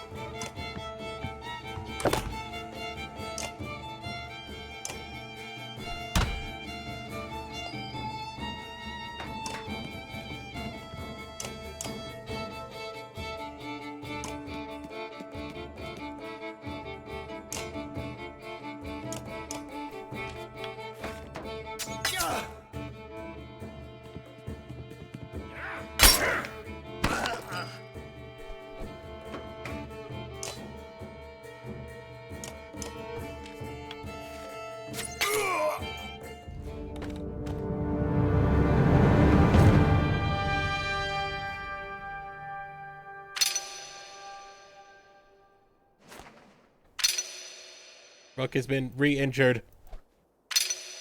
Logan has been re-injured.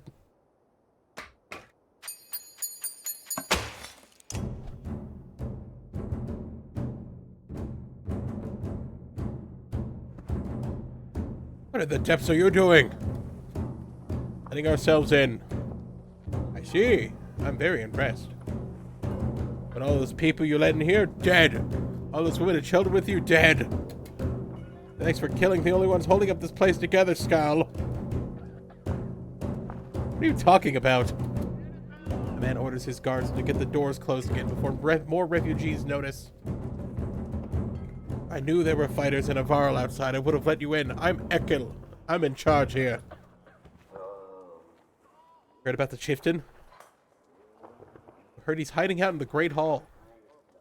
Oh, really? You think we're hiding out in a grave? He's eating worms, if that wasn't clear. What happened in here?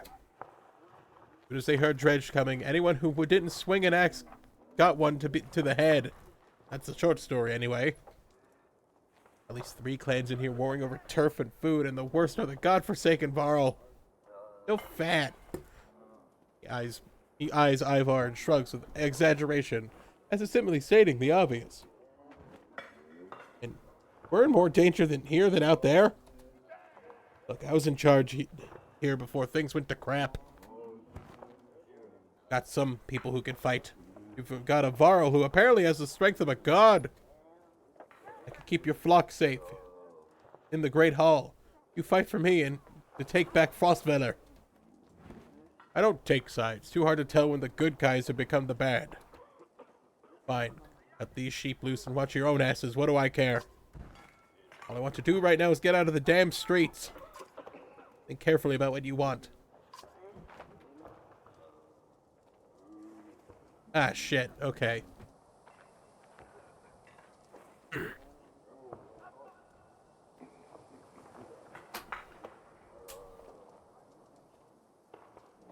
I have to. So this guy's kind of twitchy looking. I don't know.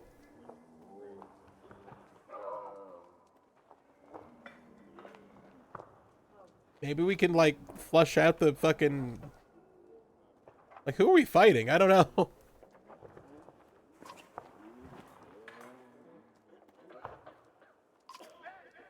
Michael shouts to his men, and the gates close. You follow him down obscured alleys.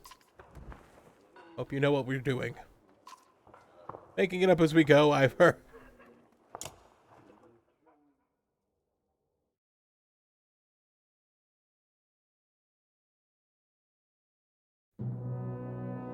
Meanwhile, back in the west.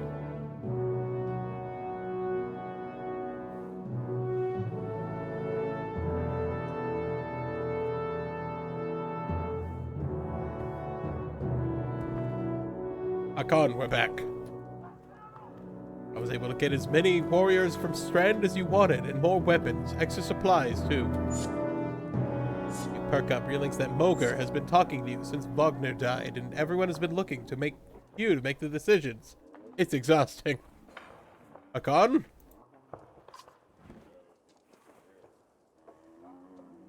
I heard you.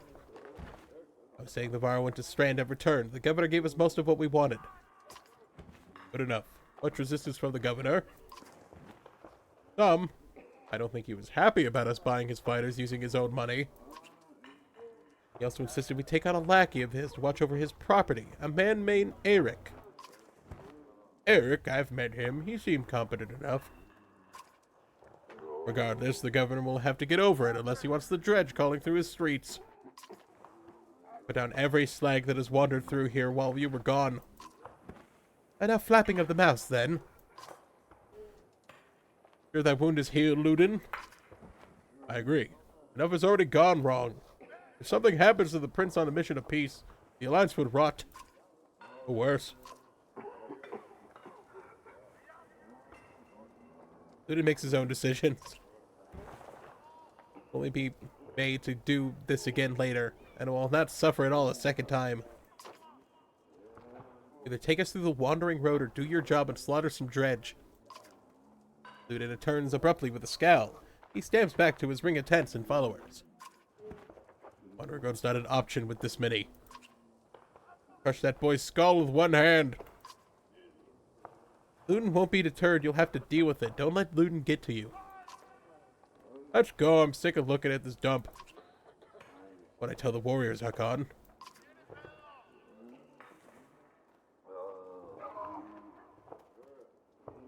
Won't stop until Schlitt is retaken.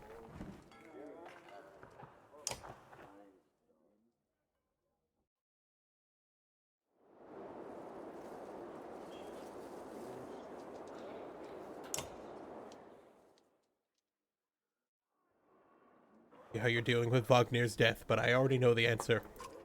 Do you? Daddy old Moger, which is good. I know that most of these Varl are not under my command. They came to follow Wagner.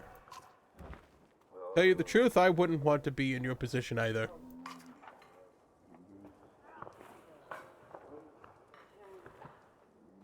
Have you ever wanted to be in command? More than I am? Only roping. Any more rope and I'd hang myself. I doubt that. Forget you weren't around back then. At one point I had more rope. I hung myself. I'm dead. What? Fades away. No. Hey, wait, come back. I'm not interested in command. It's all yours. Thanks.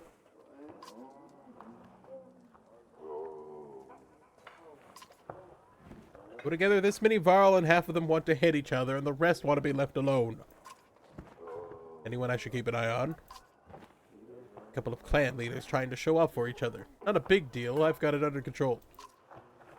These fighters just got from Strand aren't bad, but they're unruly. Give it a few days. Be moaning about fighting for you instead of Wagner. Those are the ones to worry about. What about Ludin's men? They don't want to hear anything from me, I know that. Any problems? Could be. Ludin's pet Varl is named Bercy. I'm not sure where you came from or what his deal is. Bastard knows how to fight, but there's something I don't like about him. His girl in red is scary too. Yrsa. Probably the best fighter Ludin's got, to be honest. I've overheard some Varl call her the witch. Why? The flaming arrows, I think, is a good trick. But the fire upsets our Varl more than the dredge. That does make sense. Witch? They're not scholars at con. They're just scared of her. They were trying to think of a scary word. That makes more sense. Don't let her find out.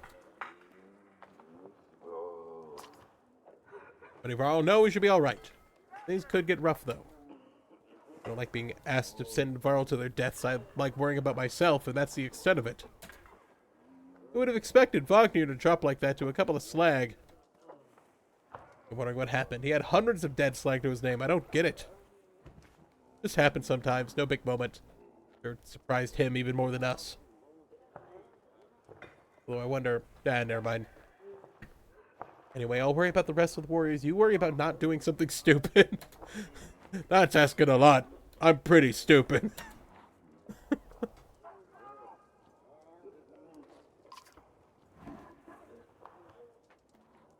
Kind of thing that gets stuck in your head, and you need a clear one. Better for you if you let me worry about it.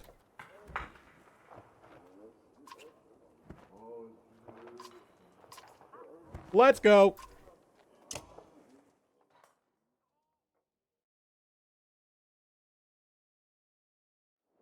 These are Varl. They're a race of giants with horns.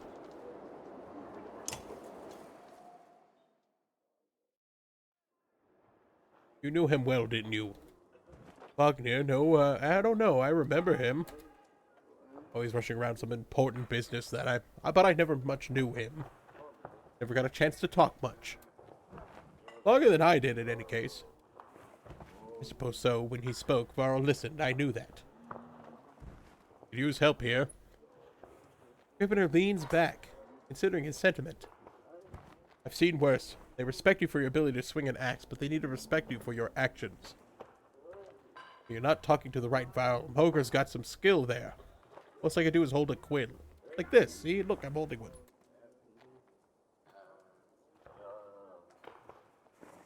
What do you suppose happened to the sun?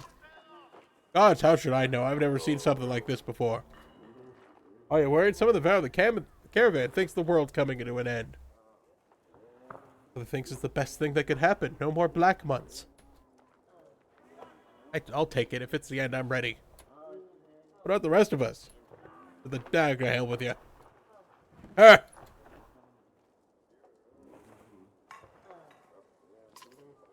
Oh, what do you mean? What do I write? I write what happens. Got a banner and aberrant for that, you know. You mean the long banner? Yes, the Menders wove up something that writes its own history. You want my opinion? I don't trust it. No? That was a broad story. I think there's some value in the narrow. Whose story does it write? Mine? Theirs? Ludin's? Gods forbid. Ah, you relic. The gods have been dead a long time. Oh, have they? Old habits, I suppose. Go to bed, you old man.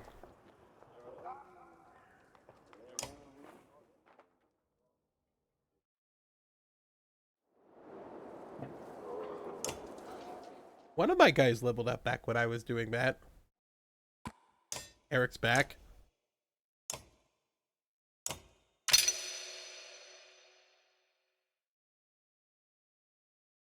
I want you to be better at breaking armor. Just the most armor-breaking man. Ogre. I just want you to have all the armor.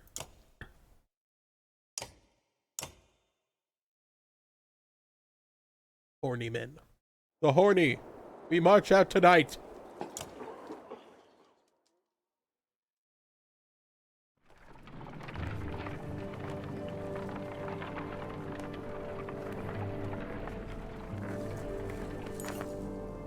Look at that, says Moger. In the hills, more dredge, more than a dozen. No more than a dozen. We could have just easily passed by as rush up there to slaughter them. Ludin overhears. It's a dozen dredge heading towards Strand. You ask him when he started to care about Strand. I don't. I thought you did.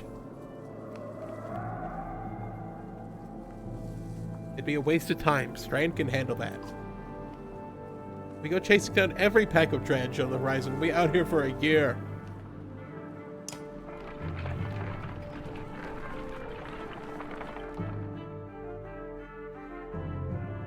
Hakon!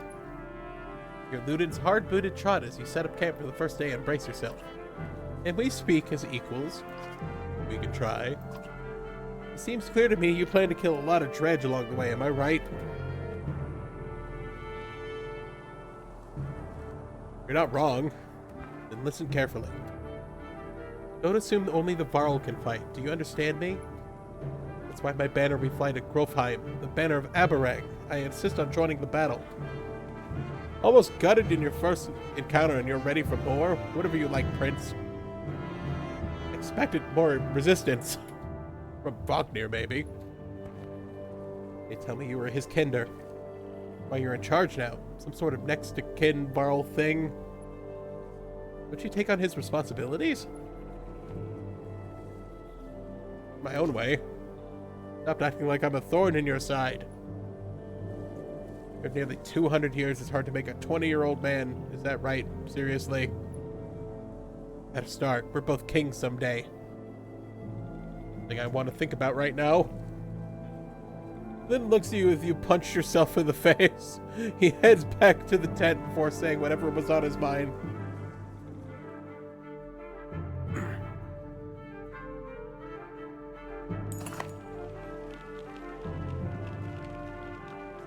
Gotten some characters high exertion. Don't look important the stat. Exertion lets you add more willpower to your actions. Want to add more than 1 star to your attack? Upgrading to 3 exertion lets you add 3 damage to every attack, or move 3 spaces further than usual. I've been, like, leveling stuff.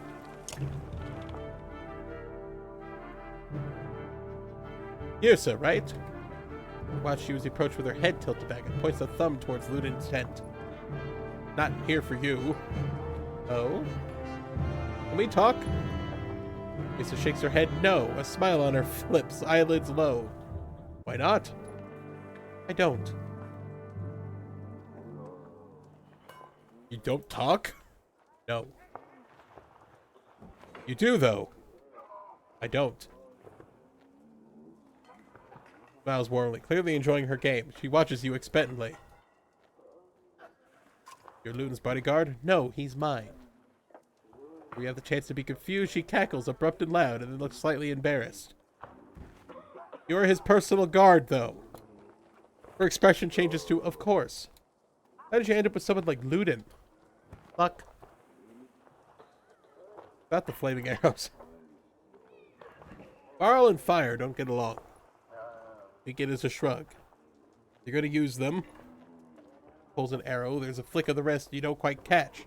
Suddenly a bird can bust in the tree behind you and falls to the ground smoldering. Half the camp is turned to watch.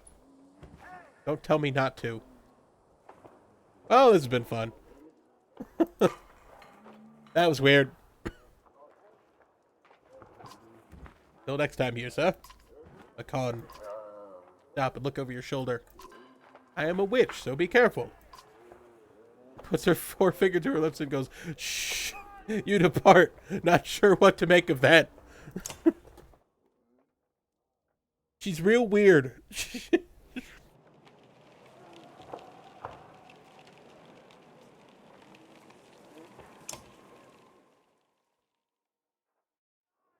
You have a moment? You approach Bercy as he's looking through the book he was reading. He doesn't strike you as the book reading type. You're Bercy. You're Hakon. We've gotten that out of the way, haven't we? I had some questions. Say what you want to say.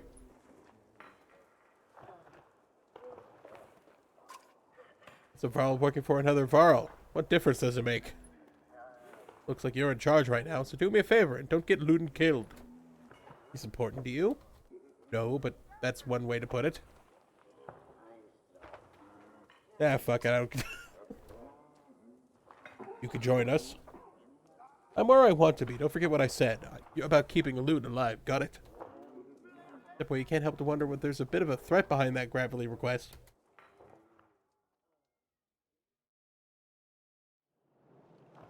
Let's go.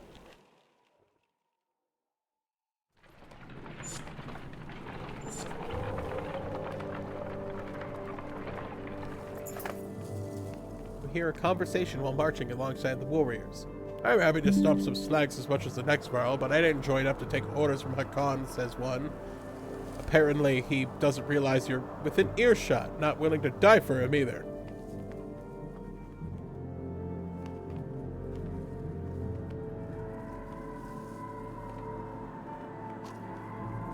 Not sure Vognir would have been happy to hear that, you growl loudly. Navarro flinches as you walk past without looking in his direction. In the distance, he could hear his friend laughing at his misfortune.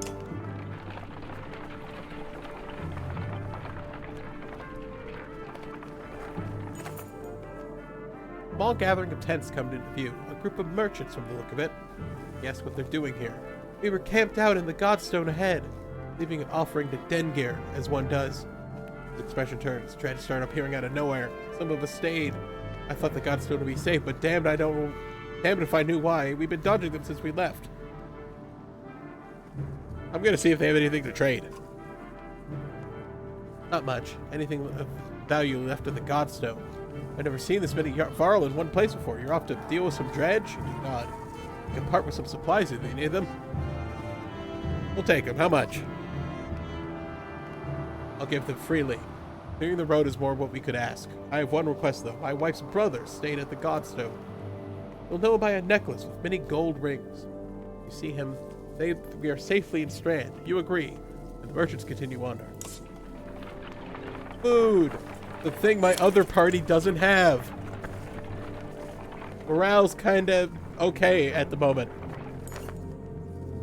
Caravan slows unexpectedly. Word travels from the line, and then to Moger, who calls you. Dredge know we're coming. Probably saw us back at Vetterfell. Did their usual lurking. Could have been bad if we plotted into them, but we saw them first.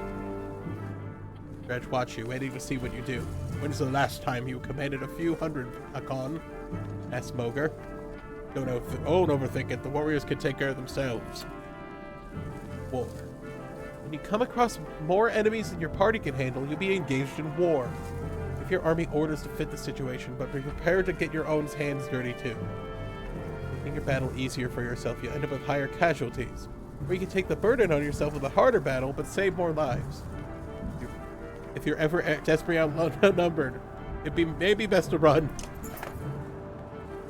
Dredge line the battlefield. Weapons drawn, a fight seems inevitable.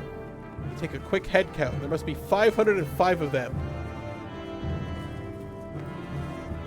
You have 185 fighters and 466 Varl at your side. Here you can see the nervous glances amid to the enemy ranks. This looks good. Chance to press your advantage. Formations! Start comparing weaknesses and strengths, taking into account terrain, morale, and the look of your enemy. If you're careful, you should be able to keep your forces balanced. Fuck it, give the order. Start rallying your forces to gather your allies to you, preparing to enter the fray.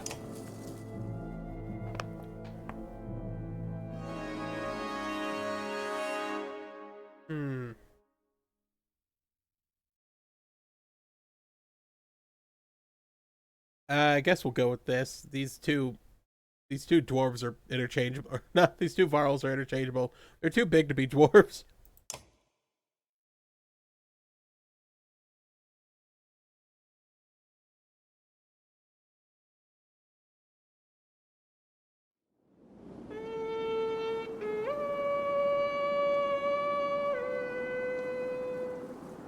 Why are you all the way over here? What the fuck?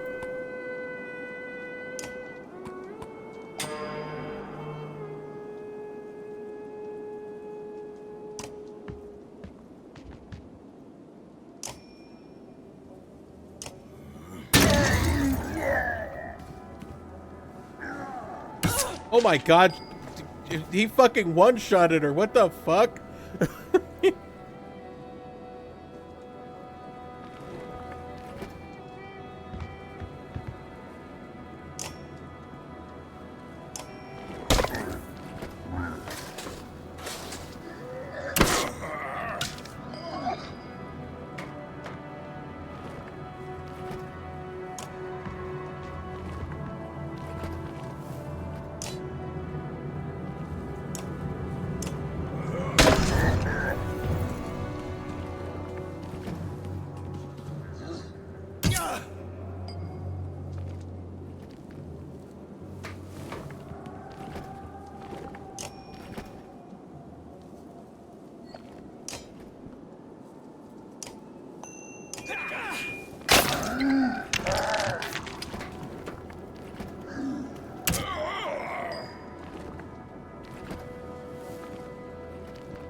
Finish him, Lunin. Good.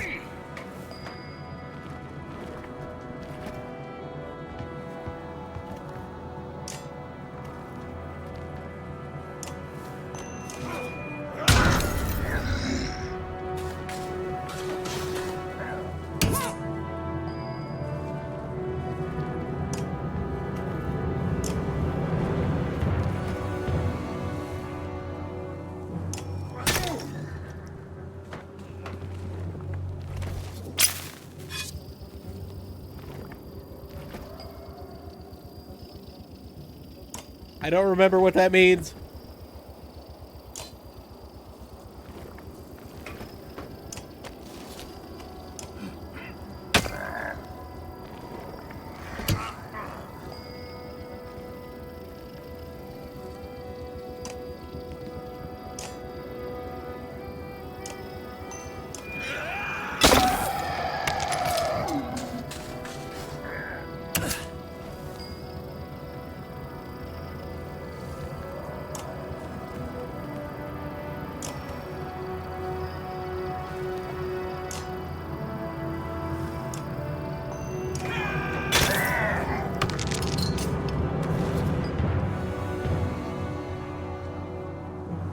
finished him off.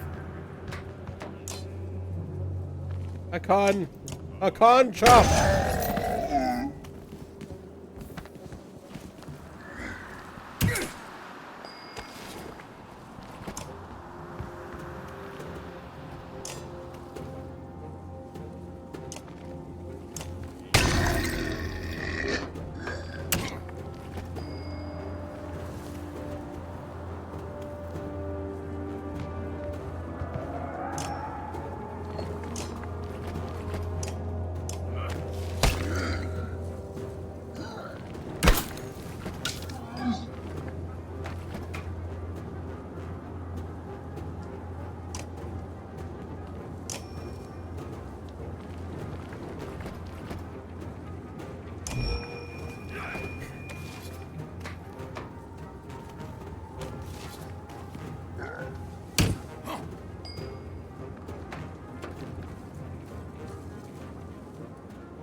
Wow, looting's actually useful. Awesome.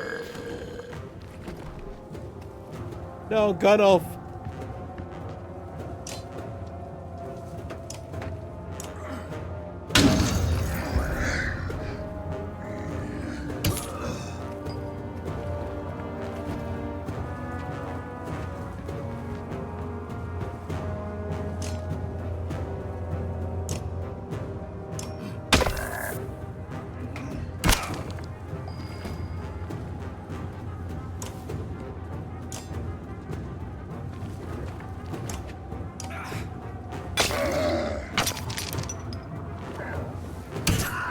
I forgot I made him, like, really good at breaking armor. That's actually really helpful.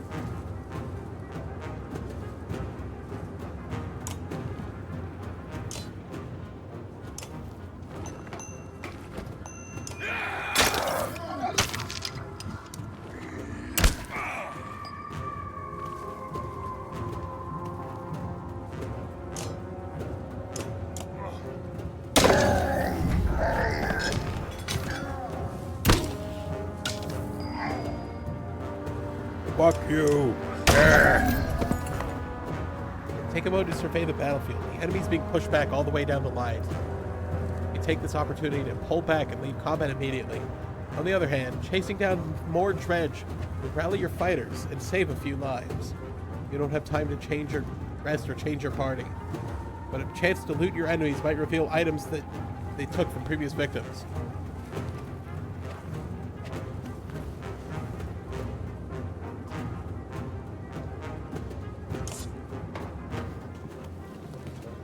I think we're good. Maybe.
Stoneman.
Kinda, yeah.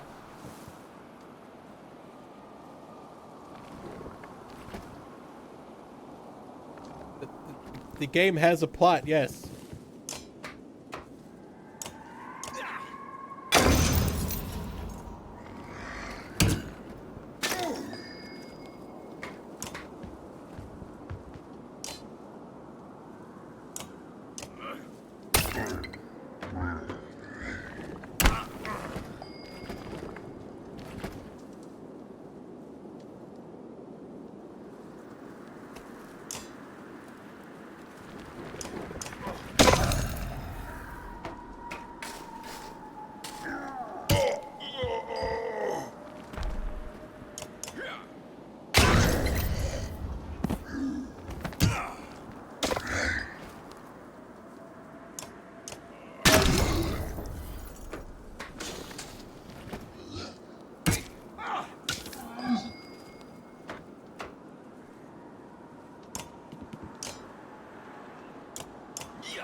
Look, here comes he sporting a dour expression. There are more warriors than usual claiming illness lately.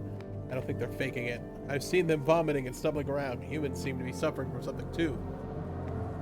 Kind of disease? I can't prove anything, but I do think some of the rations may have been poisoned. We can come across. Continues. Don't spread paranoia, but it may mean nothing. I found nothing wrong with the food. Most of us aren't ill. What do you think?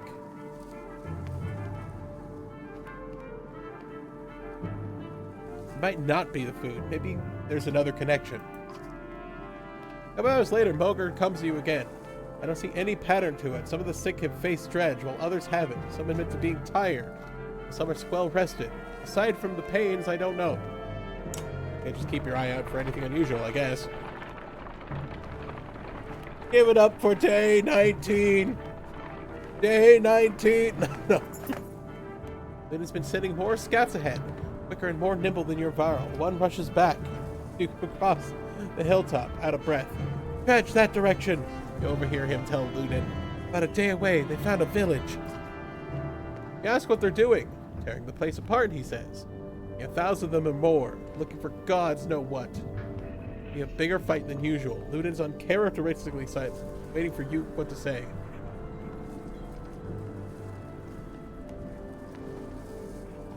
Now some of them forward and split them. Then a small group of shield bangers to get their attention. They do. Half a day later, many dredge are giving chase up the hill, plotting in some sort of way.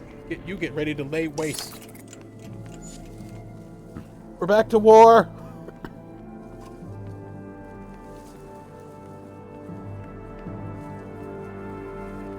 Ah!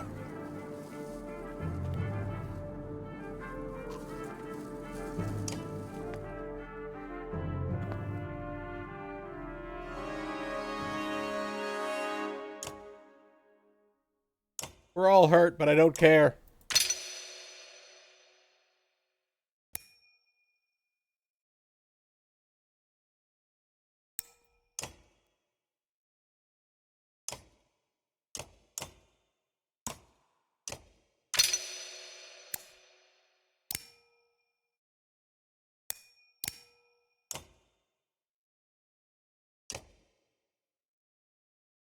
Okay, let's switch out him, and we'll put in him.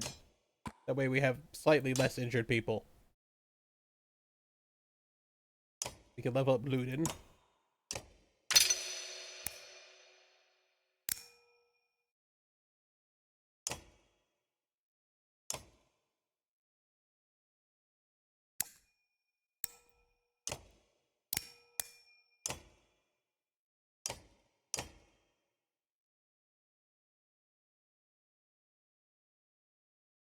I don't remember what a clansman is, DJ. I'm sorry.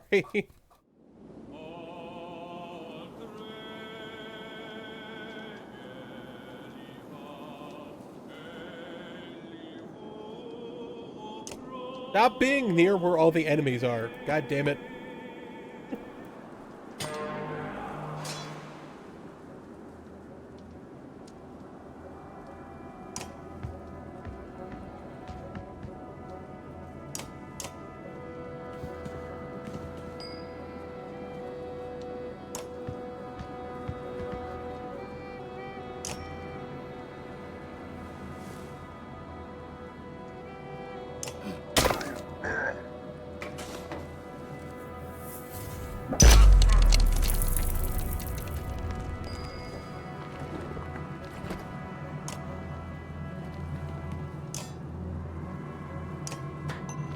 Break their armor. Yes.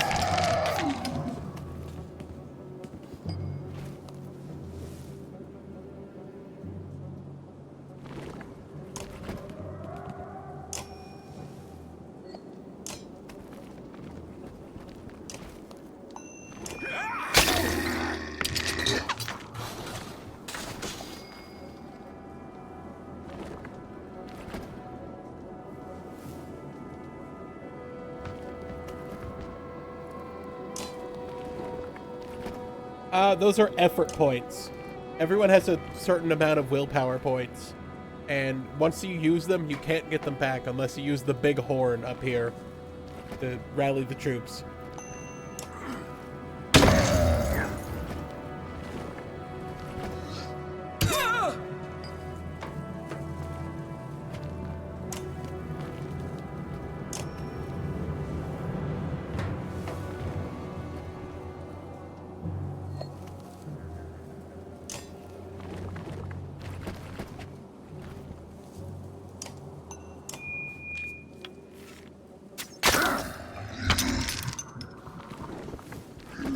That's a lot of fucking enemies.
Fire!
Siege archer.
Even if he doesn't have any health, he does a lot of armor damage. So I'm gonna have him run around and just hit people.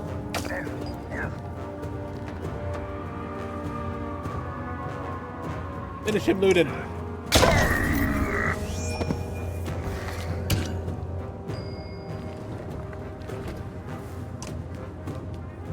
Keep breaking the armor.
Finish him!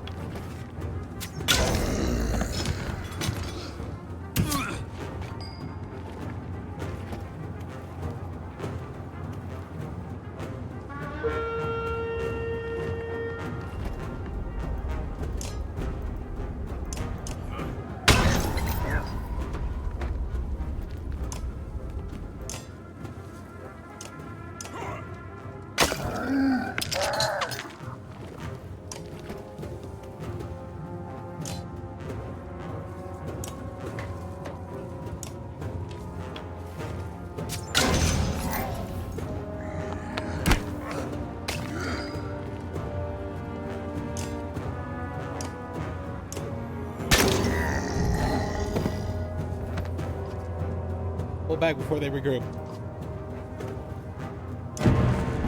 We did it, Mr. Krabs. We saved the city. Nope. We only got 3 injuries and no losses. God damn.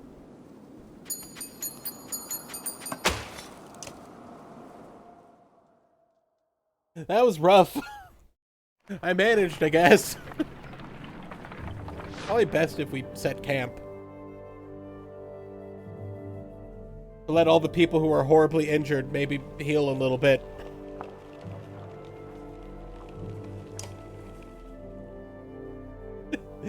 How's my favorite group of adventurers do? Oh. They're all horribly injured. Okay.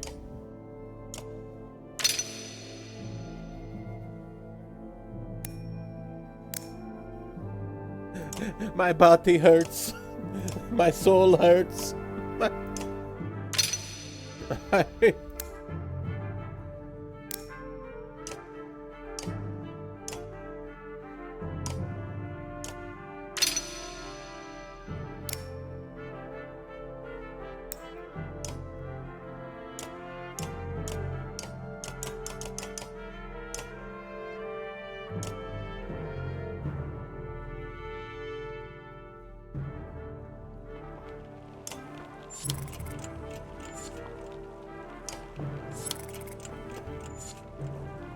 That's good enough for me.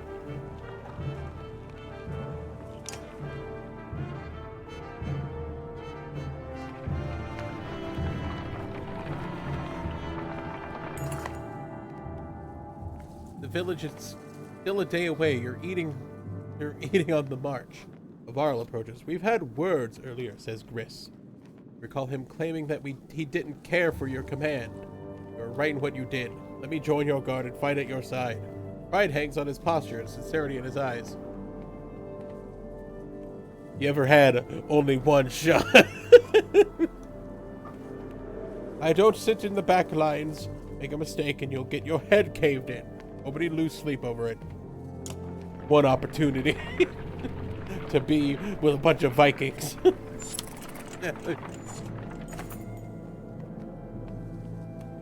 Close enough now that you hear the dredge rattling through the buildings below. Hold them out of their houses, Boger suggests. Slags can't resist an ambush. We'll have better luck in an open field.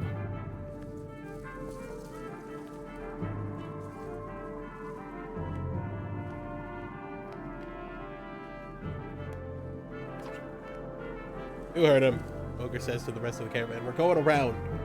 It takes the better part of a day, but you manage to avoid drawing attention to yourself.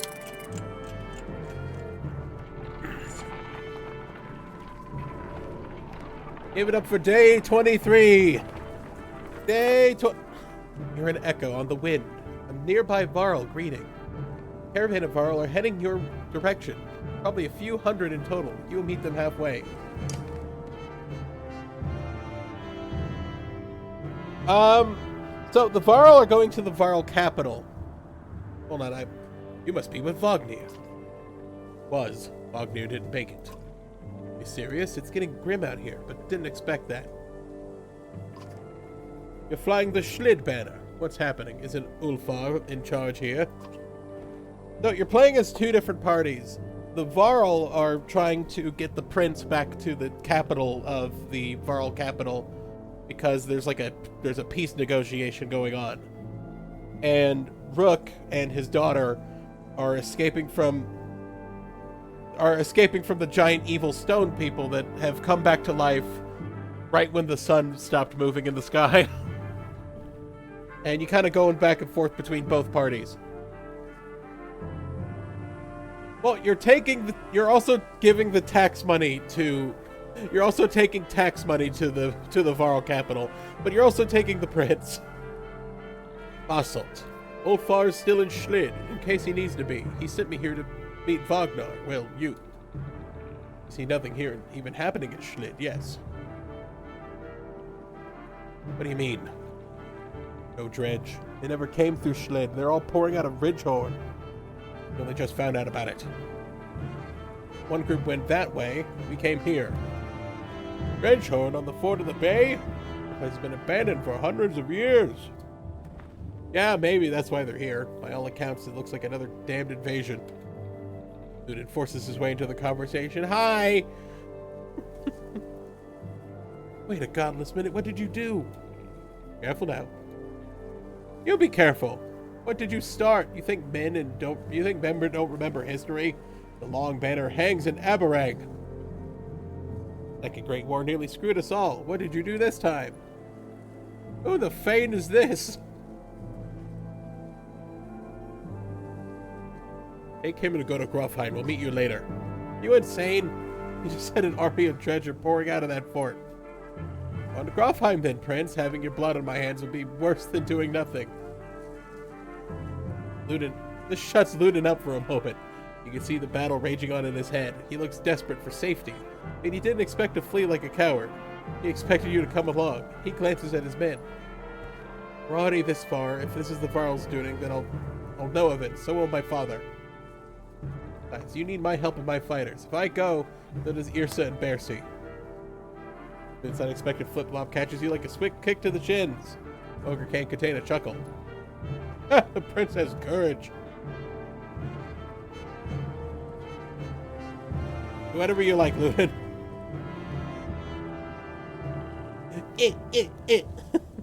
Paint me the villain, Hakon. What do I care? I'm sick of being the only one to do as he pleases in this alliance. The Faro lands. Facing an army of dredge. How much experience do you have in these matters? True, mankind's never provoked them into a war. You're going for a third. Haunting the dredge into genocide, a game for your kind?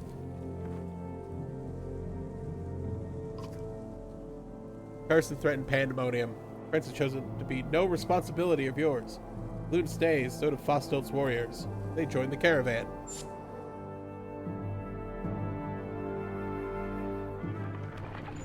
We are sure bringing a lot of people now. Ogre finds you, this time in a hurry. I found out what's wrong with the sick Varl, he says. Some of it myself. Food's not poisoned, but it is spoiled. Bad fish, and getting more, so... I wish I didn't just think about that.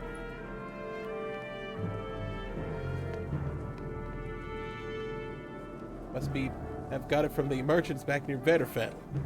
Sitting with the good stuff. Could have messed up as much as half of our supply. What do we do? About everything that we know is tainted. If it is tossed down a hill where it won't attract attention. Taken care of, but we got more ill fighters than before. At least 40 at the moment. What do you want to do about them? I'll let them avoid fighting till they recover. Well, we just took a big hit in our supplies, but not too bad. I think we're still good. We're still good. Like approaching the Godstone is murder. Recall how most Godstones were built on hills overlooking the other Godstones, so the traveler could follow them, find their way between cities, and it does nothing to ease your pains. Dredge! Shouts Mogar. Near the front of the caravan. Suddenly, black rocks are whizzing past your head. What the hell is this? You shout. Mogar shakes his head. The stone slams into the shield of a nearby Varl, exploding to a flash of light. Razor-sharp fragments. Get behind the shield, beggars, shouts Mogar as you approach a fight.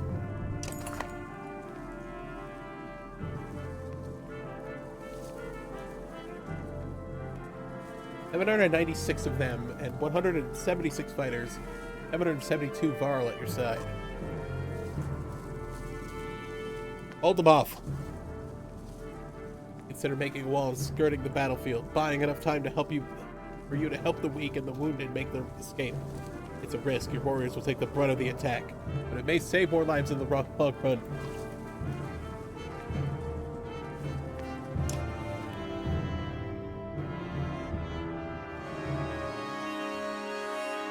Injured, injured, injured, injured, injured. Okay. Bitch out you. You come in.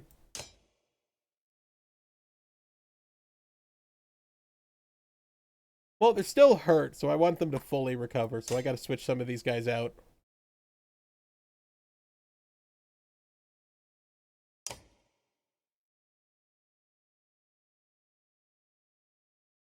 Why is it so hot in here? Fuck.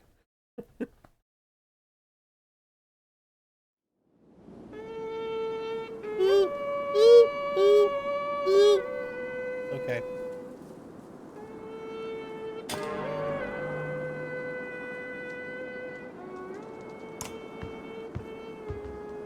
Wow, 3 dredge.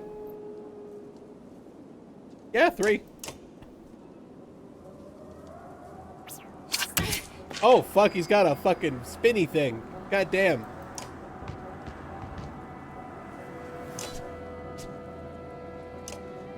Take this, bozo.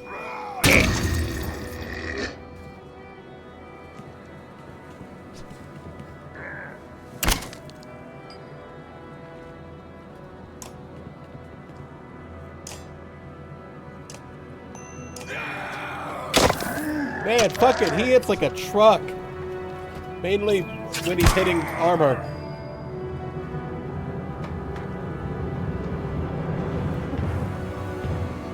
Take this bozo smack. Yeah, I guess that'd be a very colorful way to put it. Take this, bozo.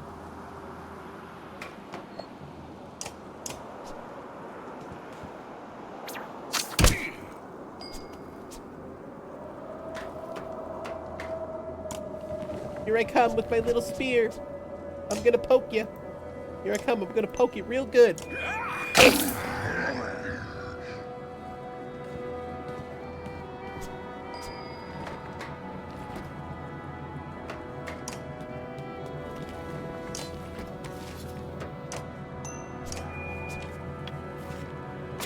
This game's weird because their health is also their damage. So if you damage their health, they also have weaker attacks. But their health is protected by their armor, so you gotta break their armor first. Or you won't do any damage to their health. Oh, fucking Hakan chop!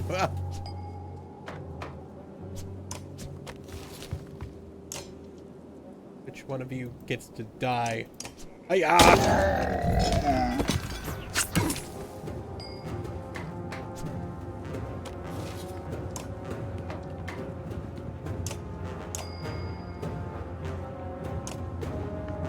Corner him.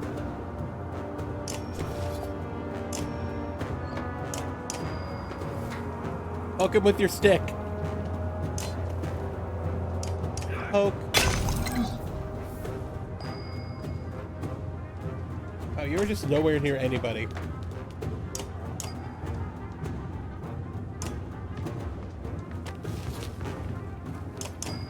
All these fucking giants are too slow.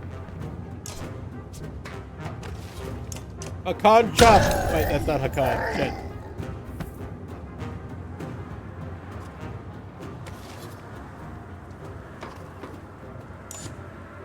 Let's fight 2 more. Wow, 2.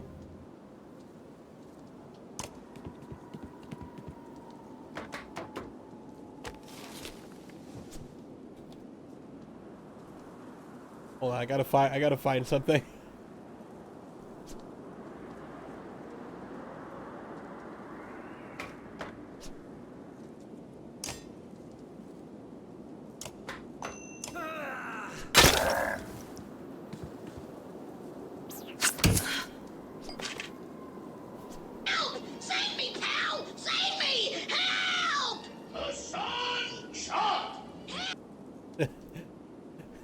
I'm just always doing that every time Hakan does a chop.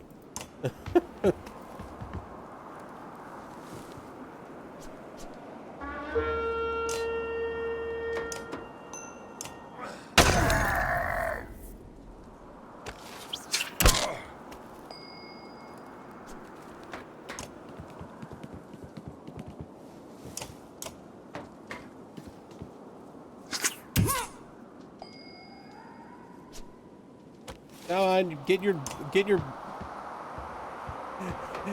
big ass over here. Come on. We gotta fight these little, like, fucking slingshot guys.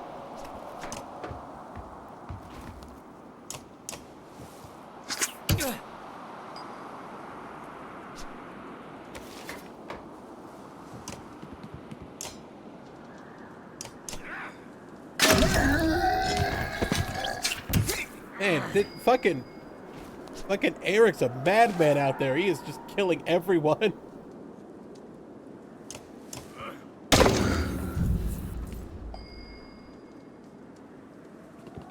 I'm gonna poke you. Here I go. Poke. Oh, don't do it to him. Don't do it to him. That's just too mean. Hassan! Chop!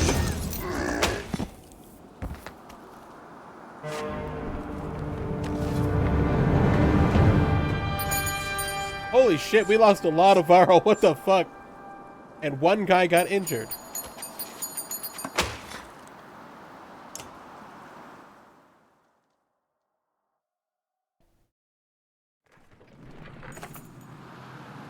What are the depths of these? I wonder. Looking at the unusual dredge slingers, nobody knows about warning. A deranged, half-dead slag stumbles out of brush, throwing itself upon the yachts attached to the treasure cart.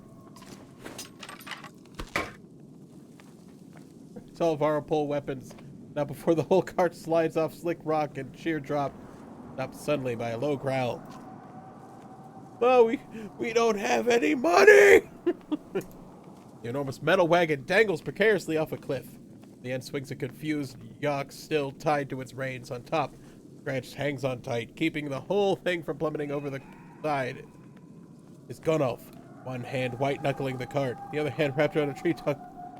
Let go, you fucking nutcase!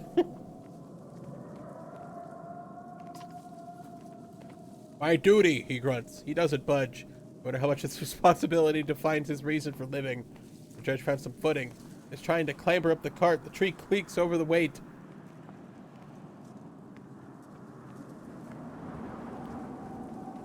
Fuck off! You come up with a fist-sized stone. It bounces off the dread's hard armor with a thunk just as Ubin appears, huffing. The three creaks under Gunolf's grip. It pulls from the ground. The whole collection of things suddenly disappear from sight. No! Cries the old Boral. The cart plummets and flips over rocks along the way, tossing its contents and lost the snow in a shower of gold and gore. The oxen dredge torn to shreds. Gunolf lies motionless, his lane sprayed at unnatural angles. Following the shock of Gunolf's death, you find yourself wondering why the dredge went after the yaks in the first place. You realize the bigger problem of the vast fortune now laying at the bottom of the cliff. Yeah, go to bed. Night, DJ.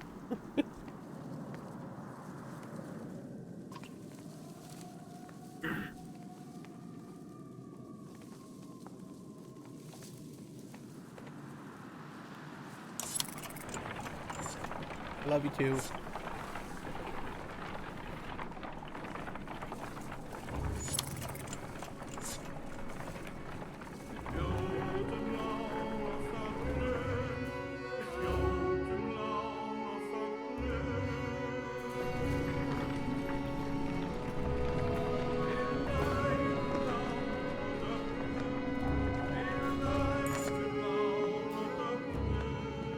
Bench stops, Godstone looming ahead for short rest, and the warriors are glad for it.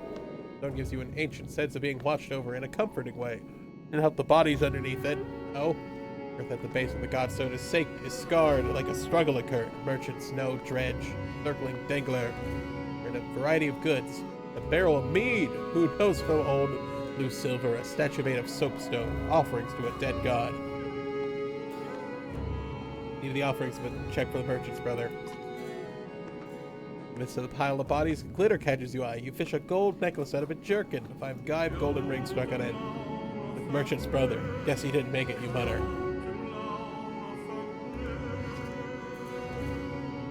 Toss the necklace to Boger, and he tells you to hang on, and you tell him to hang on to it. If anyone can be trusted, it's him.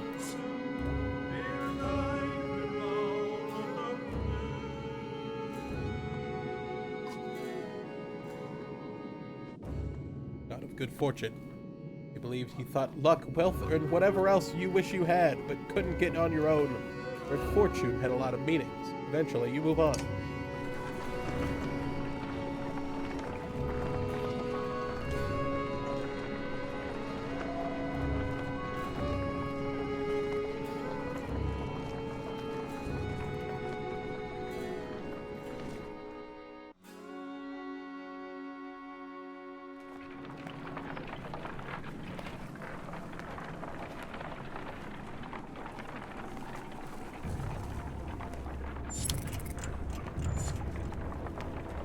Well, I mean, if you look at the upside to hundreds of people dying, you know, we're going to run out of supplies slower, so that's good, I guess.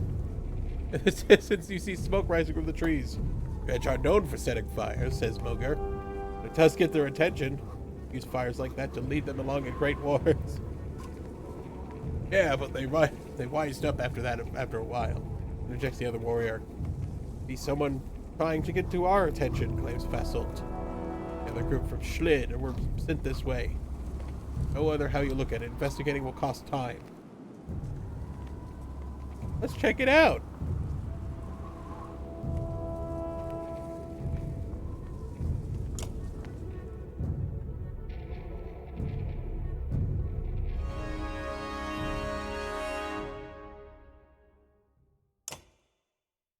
Well, at least I leveled up some guys, I guess.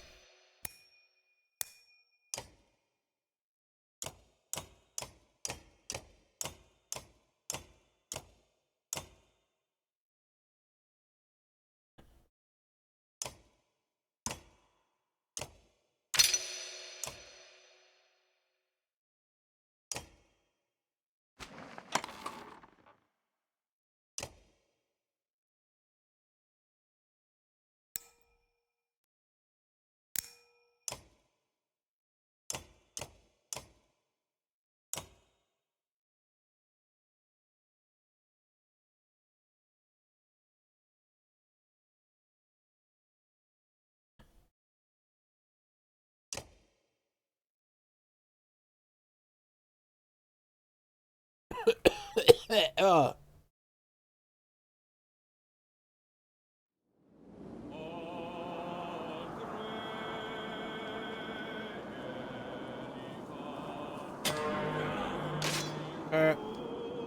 I caught the flu.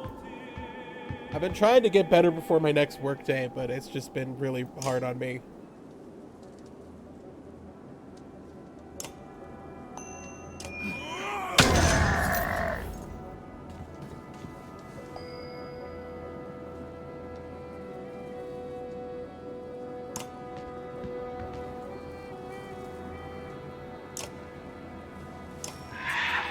Bam!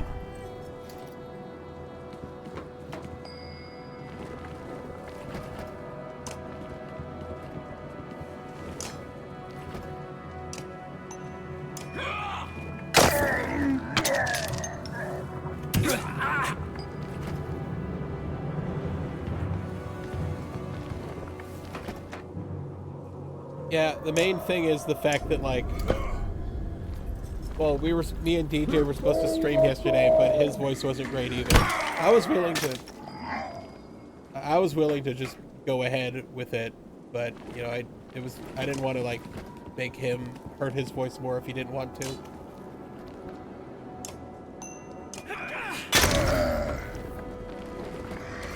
I've done recordings with COVID before. It's not fun, but I can do them.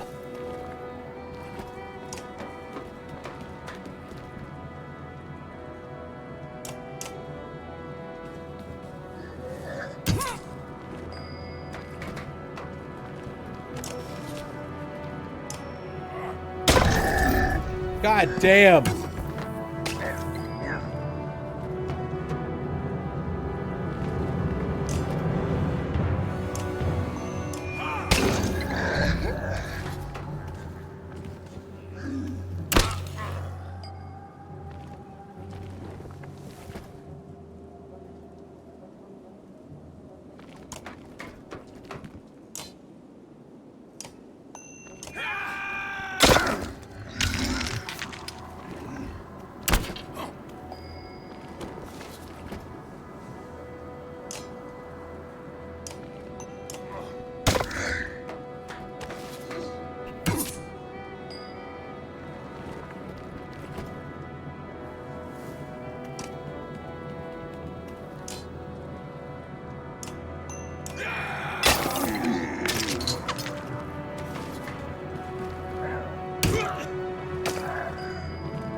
Oh no.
Die!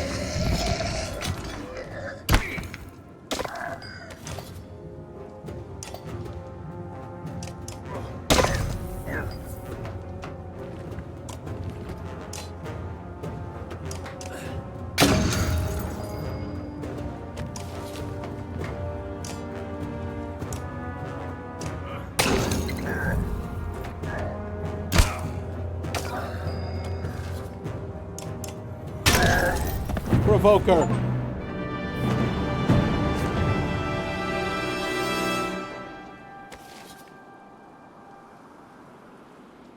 Have I never defeated an enemy with a provoker before? Weird.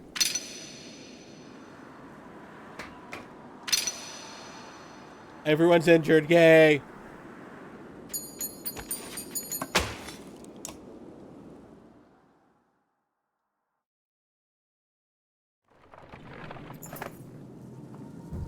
The fighting wraps up. One of the Varl puts his axe away and puffs on his pipe. Khan, he greets you. Glad you saw our signal. He explains they had come from Schlid. We were surrounded. He spotted you in the distance and lit a fire for your attention. Risk of drawing the dredge as well. Back at the caravan, their sizable detachment joins your ranks. More Varl, hooray!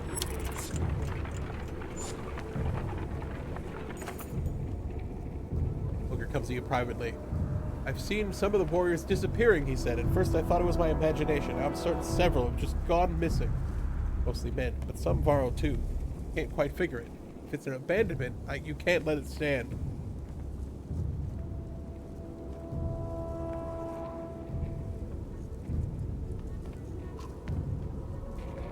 Get a straight answer out of them, he says on return. Now this denied it outright. I can't question the humans directly. I'll be damned if Ludin doesn't have something to do with this. I ordered it, Ludin says Ludin when you confront him. I sent my men to bring back gold from the cart you left behind. If you have a problem with your warriors joining them, maybe you should keep them under control.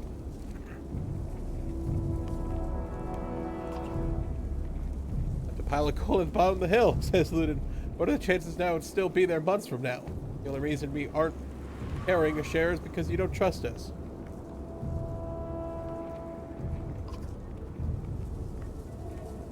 He has no claim to the gold, but he takes no orders from us either. If not, he's an equal. They'll repay us when this is over, and you'll look better for it.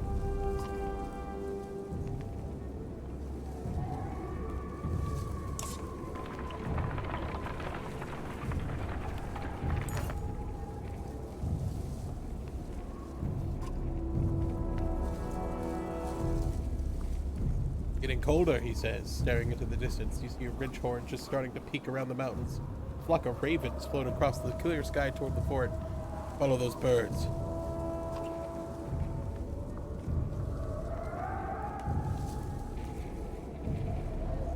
What the fuck?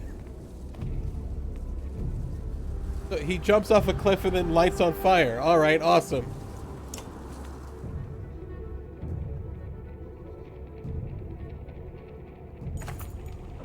You think you've lost your mind. You wake up.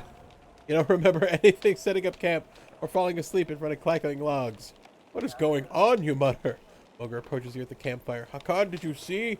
He starts. Yeah, you both agree to keep this to yourselves.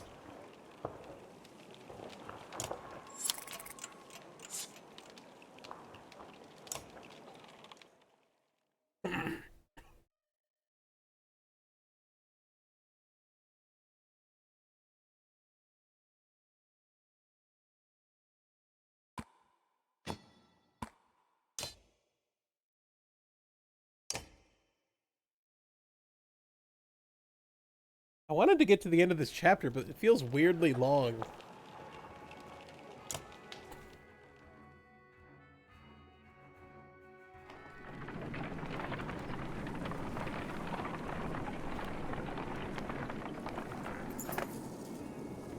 Where you see them, Milger says. Being followed. We've been on our asses since we left the Godstone. Lots of them. I'm sure there's a plenty in front of us, too. We're just half a day out from thick woods. We might lose them there. We'll lose them. Rell don't enjoy shuffling through undergrowth, and the dredge hate it even more. We'll stop at the edge of the forest, and the ones who follow are picked off without much effort. Begin to creep around the tree line, and you hope you can outpace them to the other side.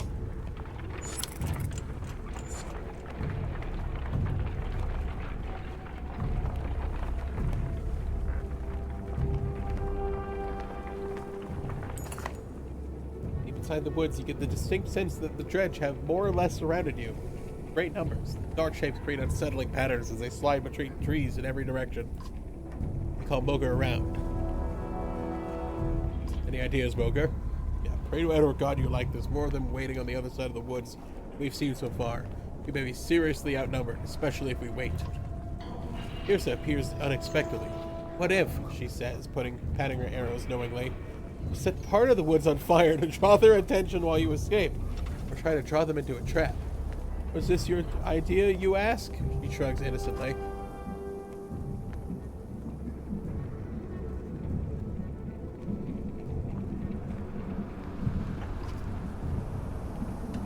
A line of shield bangers and unleash volleys of arrows into their direction, luring frustrated swabs them into the trees. At your command, Yrsa flings flaming arrows into key locations. The tree erupts and the fire spreads quickly. Many fall immediately, but the Varl start to lose their nerve. There's caravans in disarray, some fighting others, fleeing from the growing inferno. Yrsa has vanished. Luden rushes past in a state of terror. You break from the trees, hoping to regroup.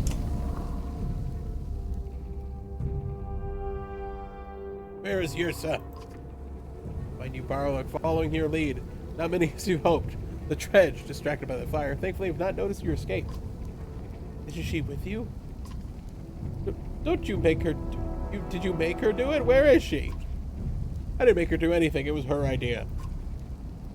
Luden stares at the flames, face blank. He's trying hard not to show what this means to him. A miserable moment lingers. Gotta get out of here, Hakan. We brought minutes at the most. We don't know that she's gone anyway. Maybe she'll catch up to us. Ogre gathers the others. Somewhat drags Luden along against his will, but you hear no outbursts or insults. It's almost worse that way.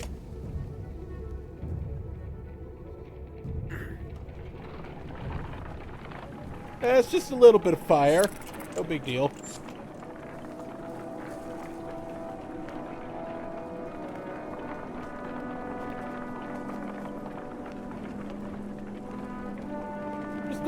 Just a little bit of fire, Stan.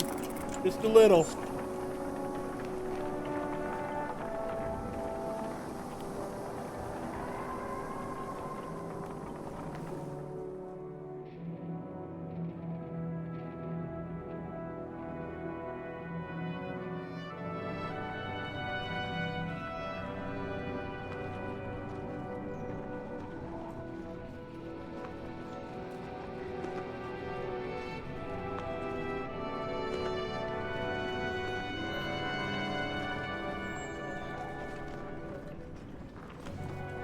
Here come the men and the men. There's no women, just men. Here come the men.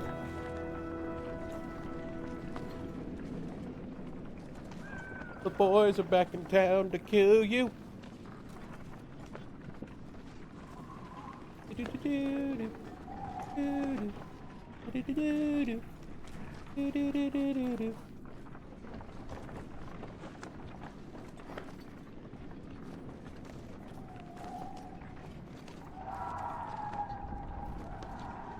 That's a weird noise. What was that?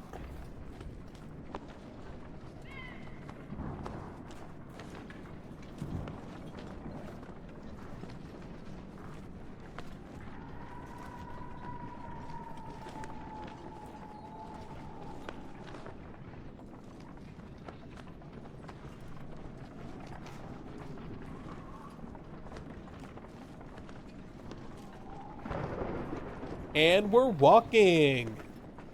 And we're walking. And okay. Oh, all right, we made it. What's the mess? What's this mess about? It's a full-scale battle happened, and recently. Only dredge bodies remain. Maybe we'll see something from the tower. Have Varl search the buildings and make sure there's no dredge waiting to spring on us. On it. Don't set up camp and make a fire. We'll look and then we'll get out of here before anything else goes wrong. You mean more wrong?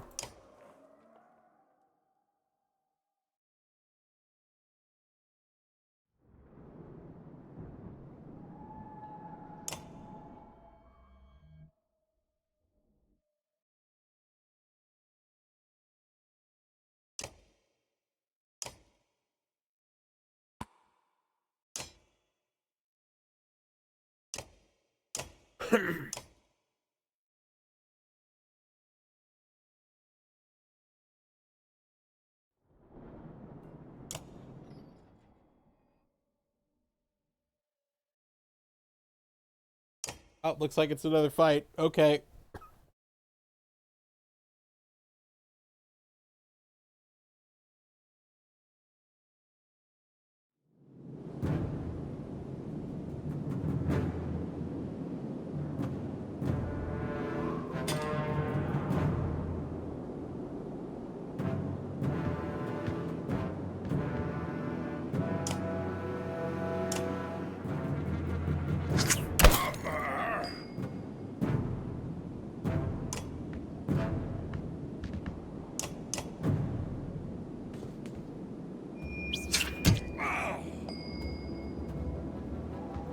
I'm not close enough to, like, actually fight them.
This like little bridge area is too narrow for both my guys to cross it at once.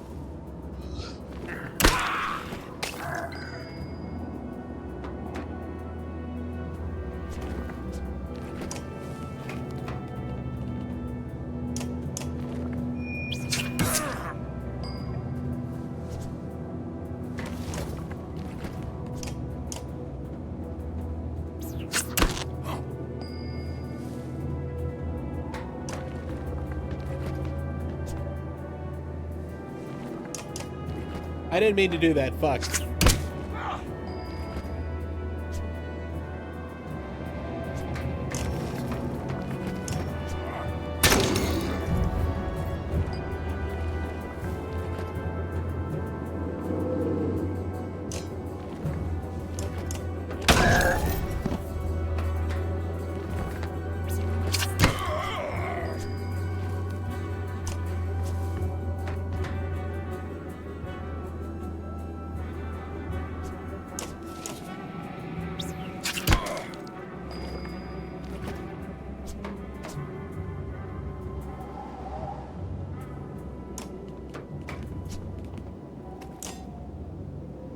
That is a large lad.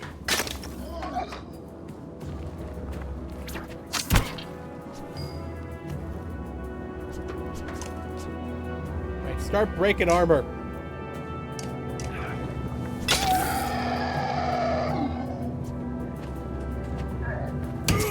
Oh my god.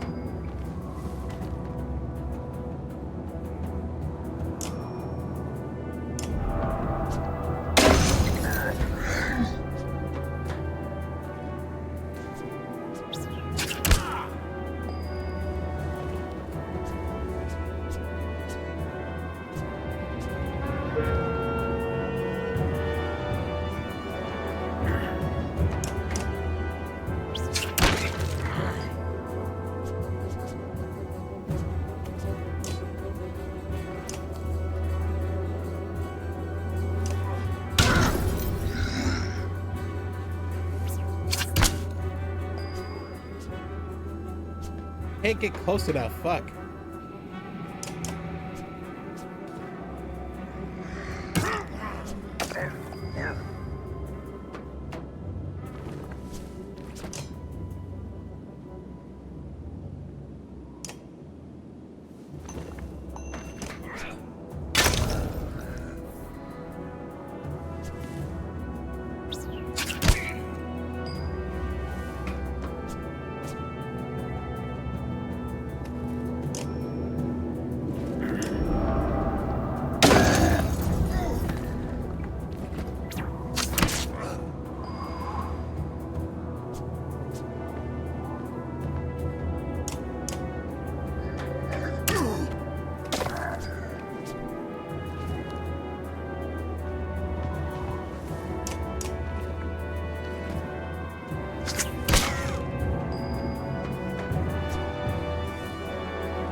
Alright, everyone beat this one guy up.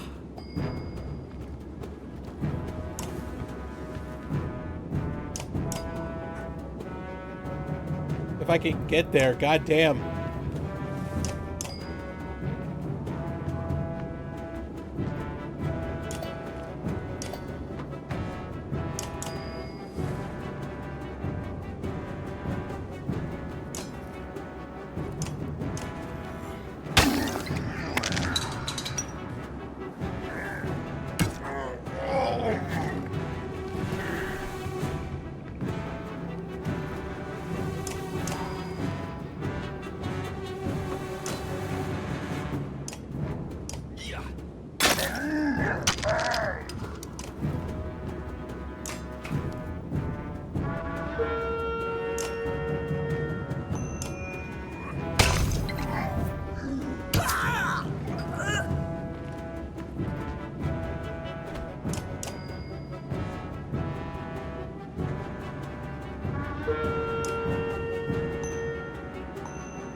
Keep chopping him down like a tree.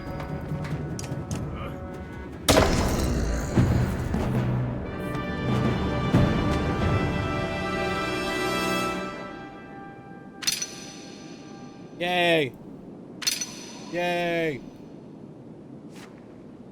Boo. Also boo. Boo. Yay. Wait, no, I mean boo.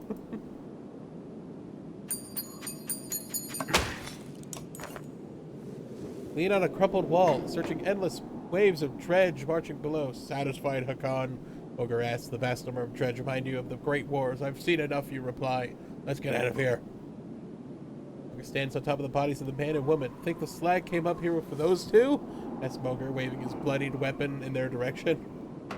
Why would anyone be here? No clue, says Mogre. They're definitely not dressed for it. Something wrong about all this. The girl is definitely dead. But a frown crosses his face as he bends an ear to the man's chest. This one's still breathing.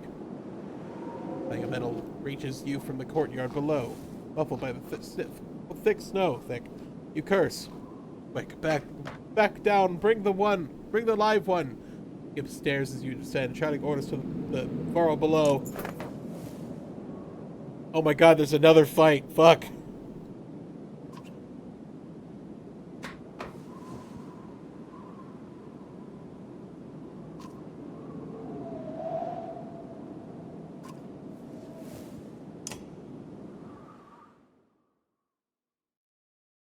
But I'm injured. Promote Hakan again. He is apparently just a real badass in this. Give him some strength and some more armor.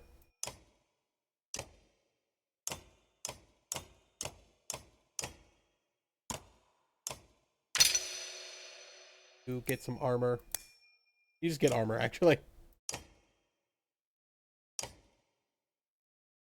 Okay, switch out Bastolt from Mogre.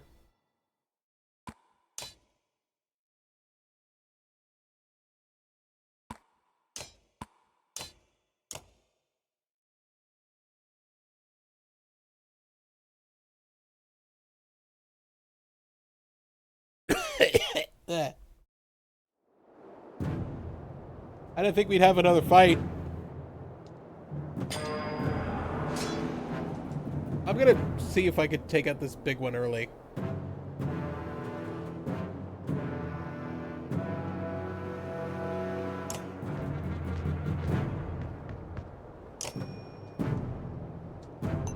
Hakan, chop!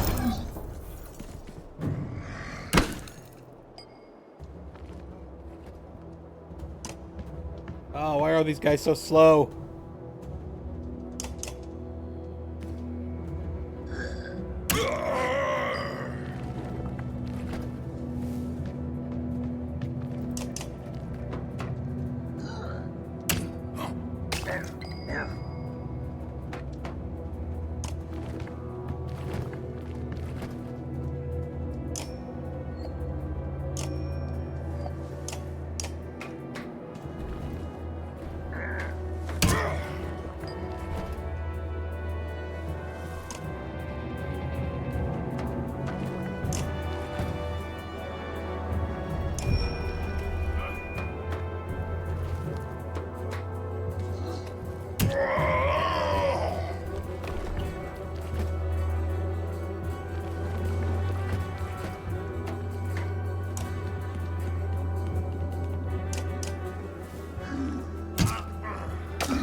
Spin!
Come on.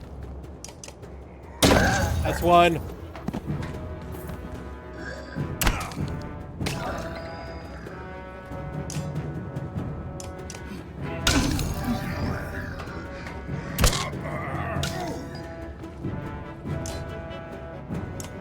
That's two.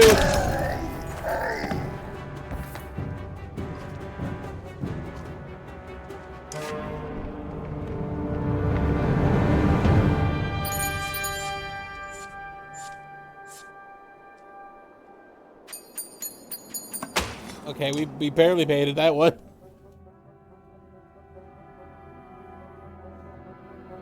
What's going on?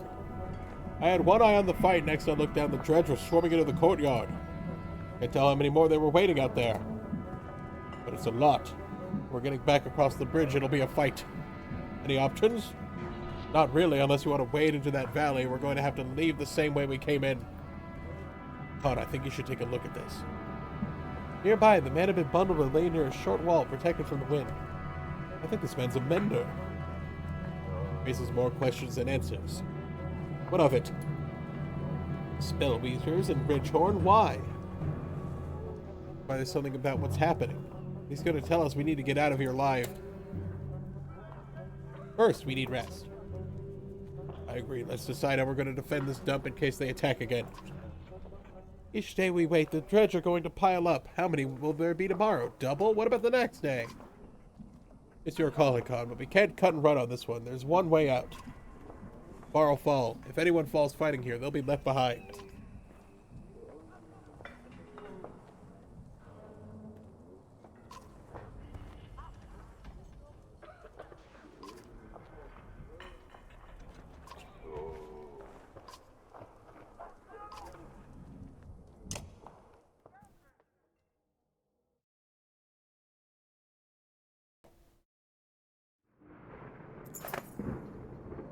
Set up a watch, says Moger. Who knows what the dredge will try to do in the meantime? He might try to starve us out or wear us down. Might try to hide their numbers. What do you want to do? Focus on getting everyone ready. Will do. When you're ready to leave, give the word. Until then, we'll see to it that everyone's in fighting condition before we make our escape.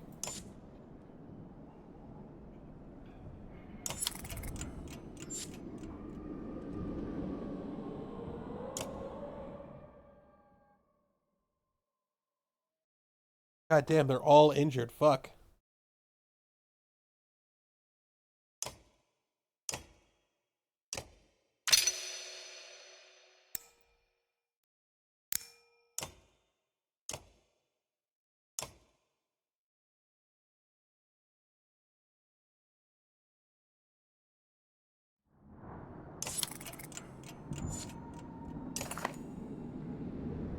We're ready. What's our approach?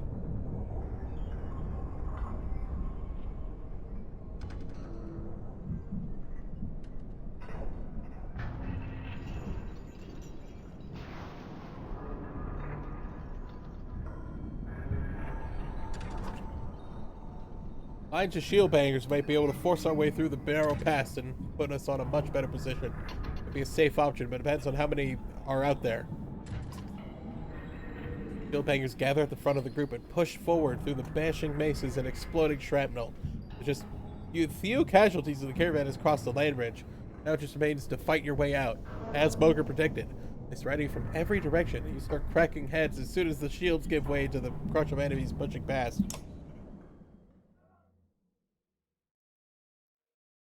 Fight. Promote you. Oh, I don't have enough fucking renown to promote you. God damn it.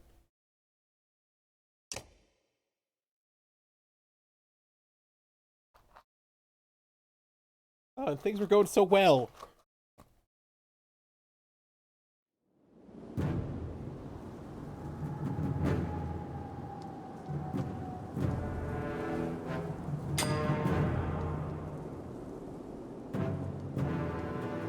Oh, they're purple. That's not much better than...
Die.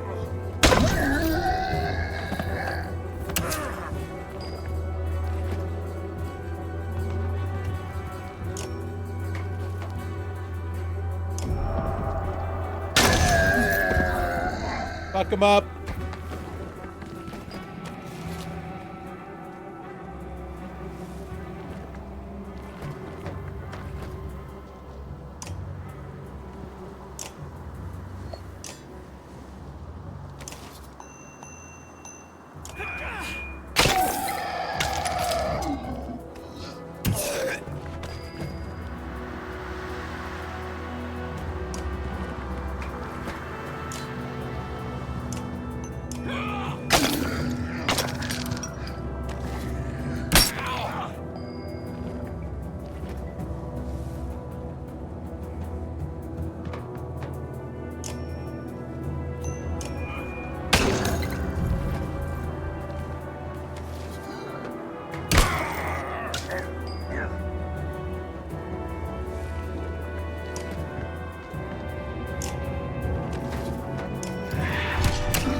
Yay! First wave of dredge out of the picture. You stop and take stock of the battlefield. The warriors are doing well, as you could hope. Unfortunately, enough for them to pull off. The dredge are furious, but falling quickly. I think you can safely outdistance them at this point. We're almost free of this nightmare. Get the fuck out of here. Take stock of the survivors. Think how many you lost to get this far with nothing but an unconscious mender to show for it. You hope it was worth it.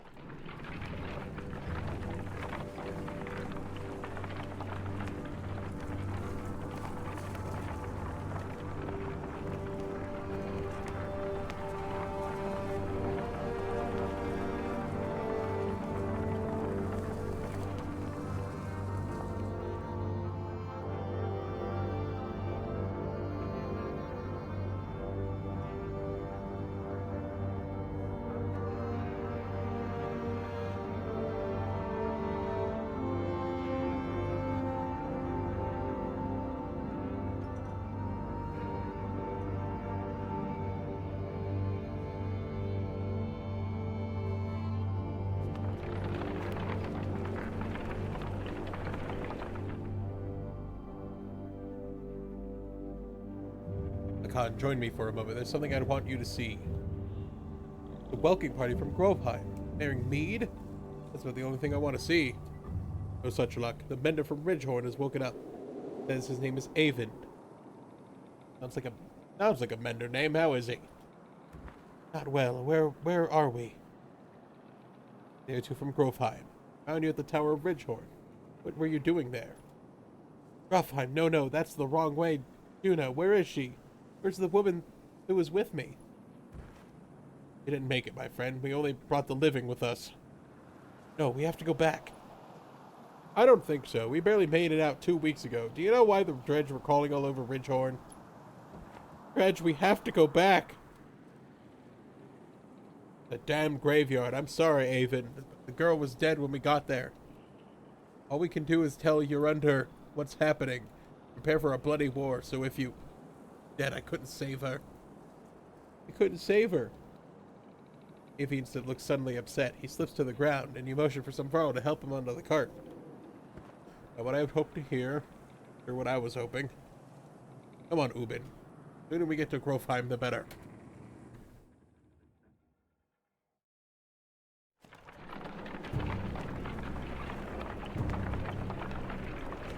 Dread grips me as we approach Grovheim. None of us expected to see a city unscathed. But what we find steals the very breath from my lungs.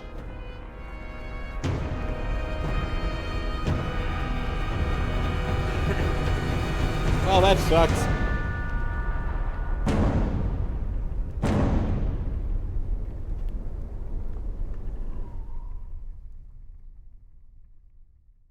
I'm tired, so I should probably rest since I'm still sick. I quit. I quit. I'll have to do this later. See you.